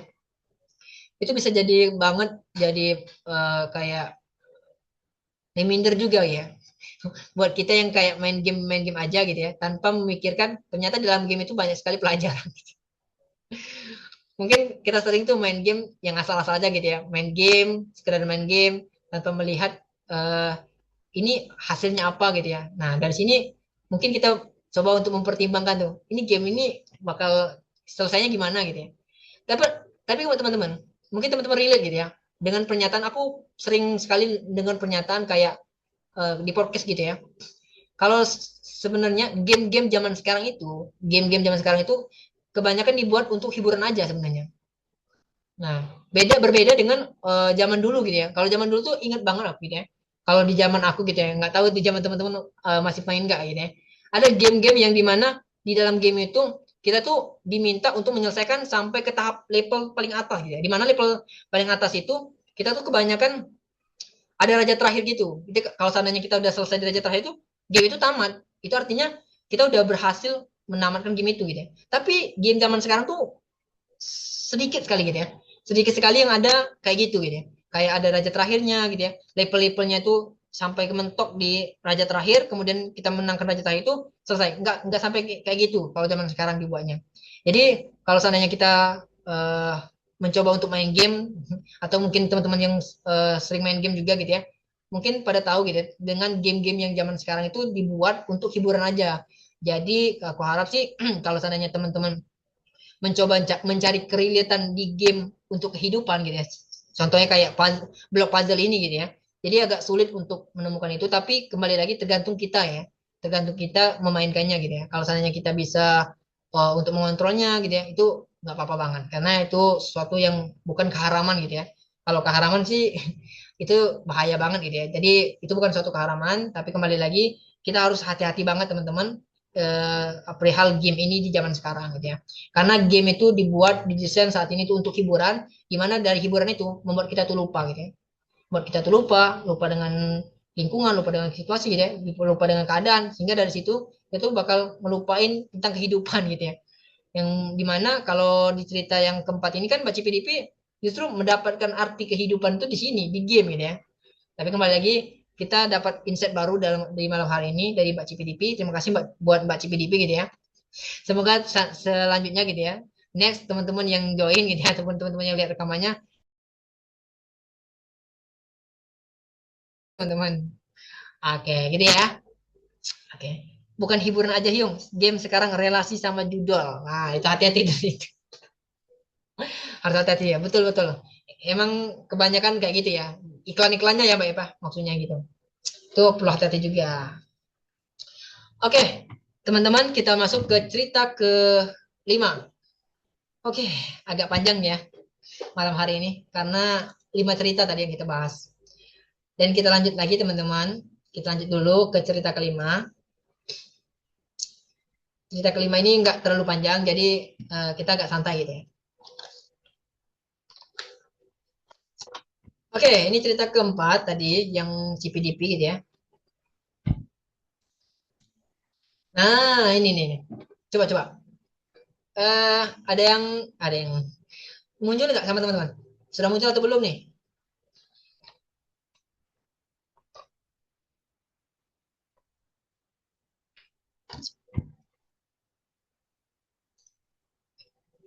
Sudah muncul ya? Belum?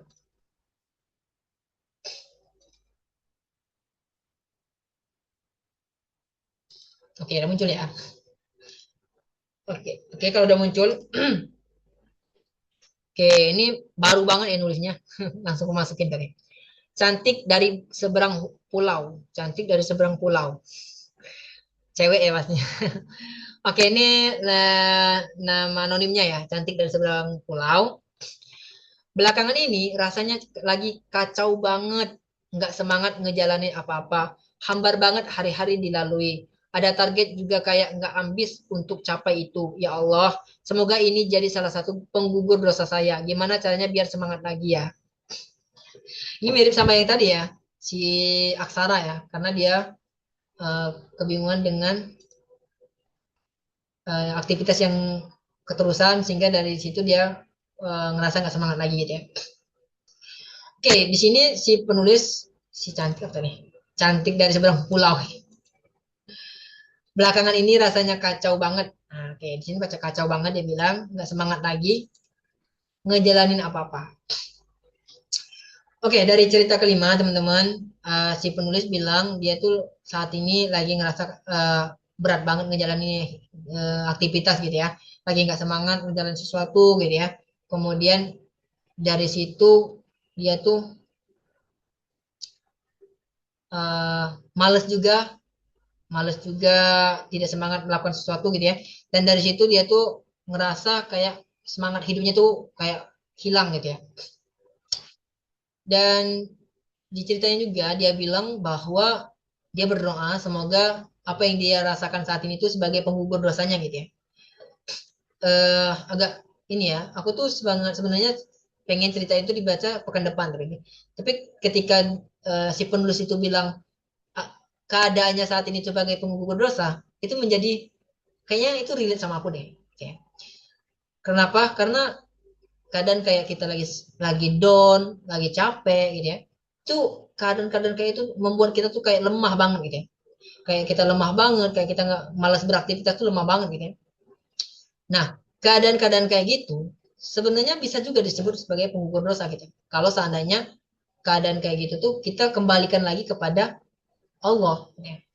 kita uh, menganggap bahwa semangat kita yang hilang gitu ya, rasa capek kita, rasa kecewa, rasa sakit gitu ya, yang kita alamin itu sebenarnya cara Allah untuk ngebuat kita tuh semakin dekat sama Allah. Nah, kalau seandainya pikiran kita kayak gitu, bisa disebut bahwa keadaan yang membuat kita tuh gak semangat hari itu gitu ya, lagi capek, lagi males gitu ya. Bisa juga disebut itu sebagai caranya Allah untuk membuat kita tuh istirahat sebentar, biar kita itu fokus kepada Allah gitu. Dan dari situ Allah tuh bakal nguburin dosa kita gitu. Bisa juga disebut kayak gitu. Tapi kembali lagi, kalau seandainya pikiran kita tidak dijaga, pikiran-pikiran kita tidak dijaga, ketika kita mengalami kayak nggak semangat, ngerasa capek, ngerasa kayak lelah gitu ya, kemudian ngerasa sakit gitu ya, dari keadaan kayak gitu, kita nggak kembalikan lagi kepada Allah, bisa jadi itu sebagai teguran dari Allah. Tapi karena kita nggak kembalikan itu kepada Allah, kita nggak mengingat Allah dari keadaan yang sulit tadi gitu ya, itu bisa berakibat bahwa sebenarnya Allah tuh lagi nggak pengen dekat sama kita.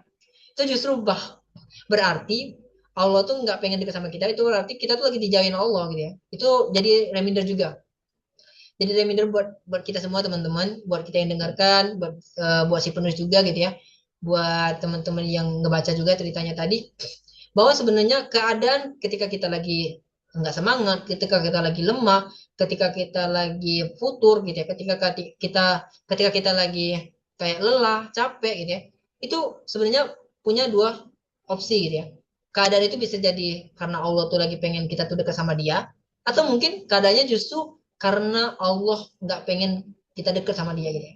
Kenapa? Mungkin kita tuh udah sering kali ditegur gitu ya. Mungkin kita tuh sering kali untuk diingatkan oleh Allah dengan keadaan-keadaan yang mungkin cara Allah tuh mengingatkan kita tuh kayak situasi yang nggak enak gitu ya. Tapi karena kita tadi nggak kembali kepada Allah gitu ya, nggak ingatkan kita kepada Allah, nggak ingat lagi sama Allah gitu ya.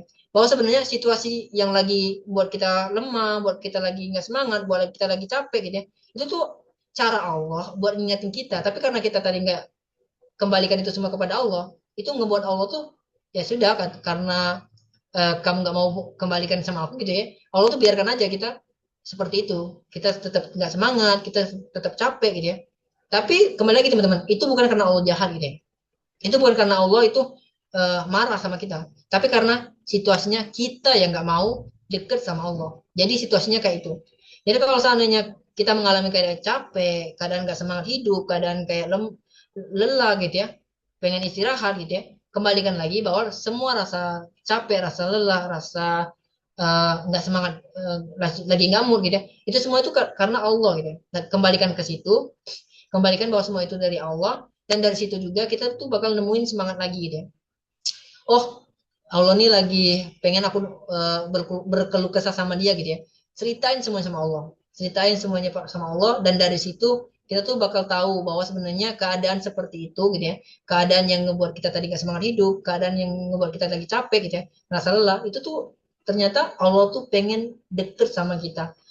Itu tuh Allah pengen ngebuat kita tuh curhat sama Dia gitu ya.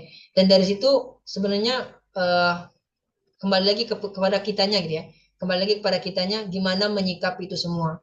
Kalau misalnya kita menyikapinya dengan menjauh dari Allah, itu yang ngebuat kita tuh justru semakin parah gitu ya, semakin membuat kita tuh semakin jauh dari Allah, dan dari situ juga keadaan kita tuh semakin buruk gitu ya. Yang awalnya mungkin kita cuman nggak semangat lagi itu menjalani aktivitas, ujung-ujungnya kita malah melakukan aktivitas-aktivitas yang nggak baik gitu ya. Bisa jadi bunuh diri, bisa jadi sampai ke hal-hal yang nggak baik gitu ya, hal-hal yang negatif gitu. Nah, dan itu jangan sampai kejadian gitu teman-teman. Jadi buat si penulis, buat cantik dari seberang pulau gitu ya, buat si penulis gitu ya, dari tulisan kelima gitu ya, jadikan keadaan kamu gitu ya, keadaan kamu saat ini, ketika kamu ngerasa nggak semangat ngejalani situasinya gitu ya, ketika kamu ngerasa capek, ketika kamu ngerasa lemah gitu ya, itu jadikan sebagai reminder, pengingat gitu, pengingat untuk kamu bahwa ternyata situasi kayak gini tuh, bahwa aku ini lemah gitu ya, aku butuh sesuatu yang lebih besar dari semuanya gitu ya, yaitu Allah, kembalikan lagi kepada Allah gitu ya. Kemudian dari situ kamu coba untuk lebih dekat lagi sama Allah gitu ya, dekatkan diri kamu sama Allah. Insya Allah Allah pasti berikan jalan terbaik gitu ya. Bisa jadi kamu diberikan kayak aktivitas yang berbeda, bisa jadi juga kamu diberikan kayak inspirasi melakukan sesuatu yang bagus gitu ya. Nah, dari situ kamu bakal menemukan inspirasi untuk semangat lagi hidupnya gitu ya. Untuk semangat lagi menjalani kehidupannya gitu ya. Dan kalau dari ceritanya tadi kan dia bilang penggugur dosa gitu ya, penggugur dosa. Gimana cara semangat? Gimana cara semangat lagi gitu ya? Kalau ditanya seperti itu, kalau dari aku sering kali gitu ya menjalani kehidupan ini kayak menjalani kayak lagi nggak semangat gitu ya, lagi lemah-lemahnya gitu ya. Itu kembali lagi, aku mengingat semua aktivitas yang aku lakukan. Kayak aku lemah kayak gini karena apa ya? Karena mungkin aku pernah ngelakuin dosa apa gitu. Nah, aku sering kali nginget kayak gitu. Jadi sebagai reminder untuk aku gitu ya, ketika aku lagi nggak mood gitu ya, ketika aku lagi capek, ketika aku lagi nggak semangat untuk menjalani situasi yang gitu ya, aku kembali flashback aktivitas apa yang ngebuat aku tuh kayak gini. Karena teman-teman, terkadang situasi-situasi yang kayak tadi gitu ya, kayak nggak semangat hidup gitu ya, nggak semangat jalannya hari-hari gitu ya, itu bisa disebabkan karena dosa-dosa kita juga teman-teman. Dan kalau seandainya kita udah nyadar, oh ternyata kemarin tuh aku terlalu di sini deh, karena aku melakukan ini mungkin Allah tuh lagi kayak ngebuat aku tuh lagi nggak semangat gitu ya, buat aku tuh lagi kayak futur gitu ya. Sehingga dari situ kita tuh bakal tahu kalau seandainya keadaannya lagi futur, caranya biar semangat lagi berarti kita harus kembali kepada Allah. Nah dari situ insya Allah kita bakal mudah untuk kembali semangat lagi. Jadi kalau dari aku, coba untuk mengingat kembali kesalahan apa yang udah kita perbuat gitu ya. Kalau seandainya kita udah ingat tuh dengan kesalahan itu, kita mohon ampun sama Allah. Kalau seandainya kesalahan itu sama orang lain gitu ya, kita minta maaf gitu ya. Kita mohon maaf sama dia, kita minta maaf sama dia gitu ya. Kita perbaiki hubungan gitu ya. Nah dari situ insya Allah kita bakal nemuin kayak semangat hidup tuh bakal ketemu lagi deh. Insya Allah ya. Kalau dari aku sih kayak gitu, karena beberapa momen dimana ketika aku lagi capek, ketika aku lagi nggak semangat ngelakuin aktivitas gitu.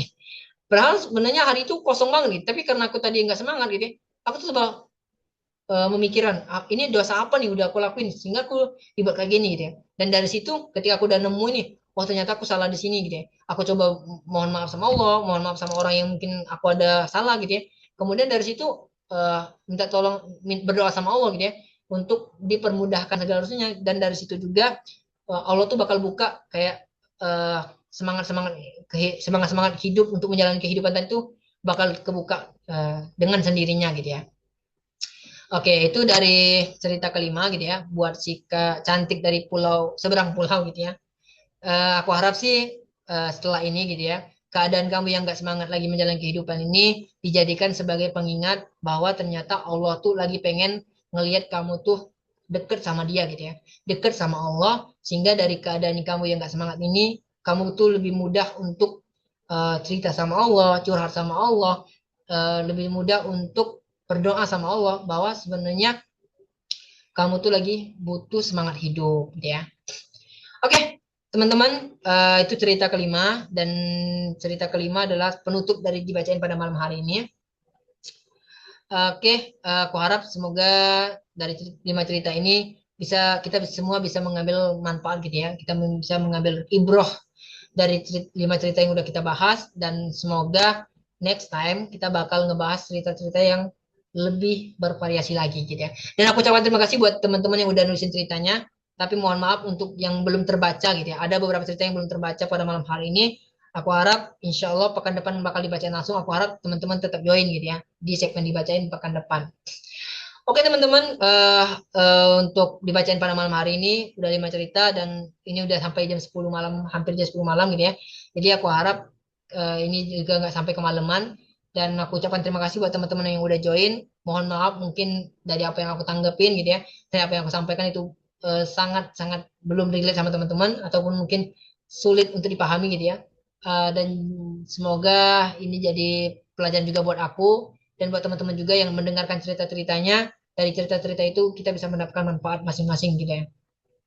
Oke teman-teman, kita coba untuk mengambil keberkahan. Kita coba untuk mengambil keberkahan dari cerita kita cerita dibacain pada malam hari.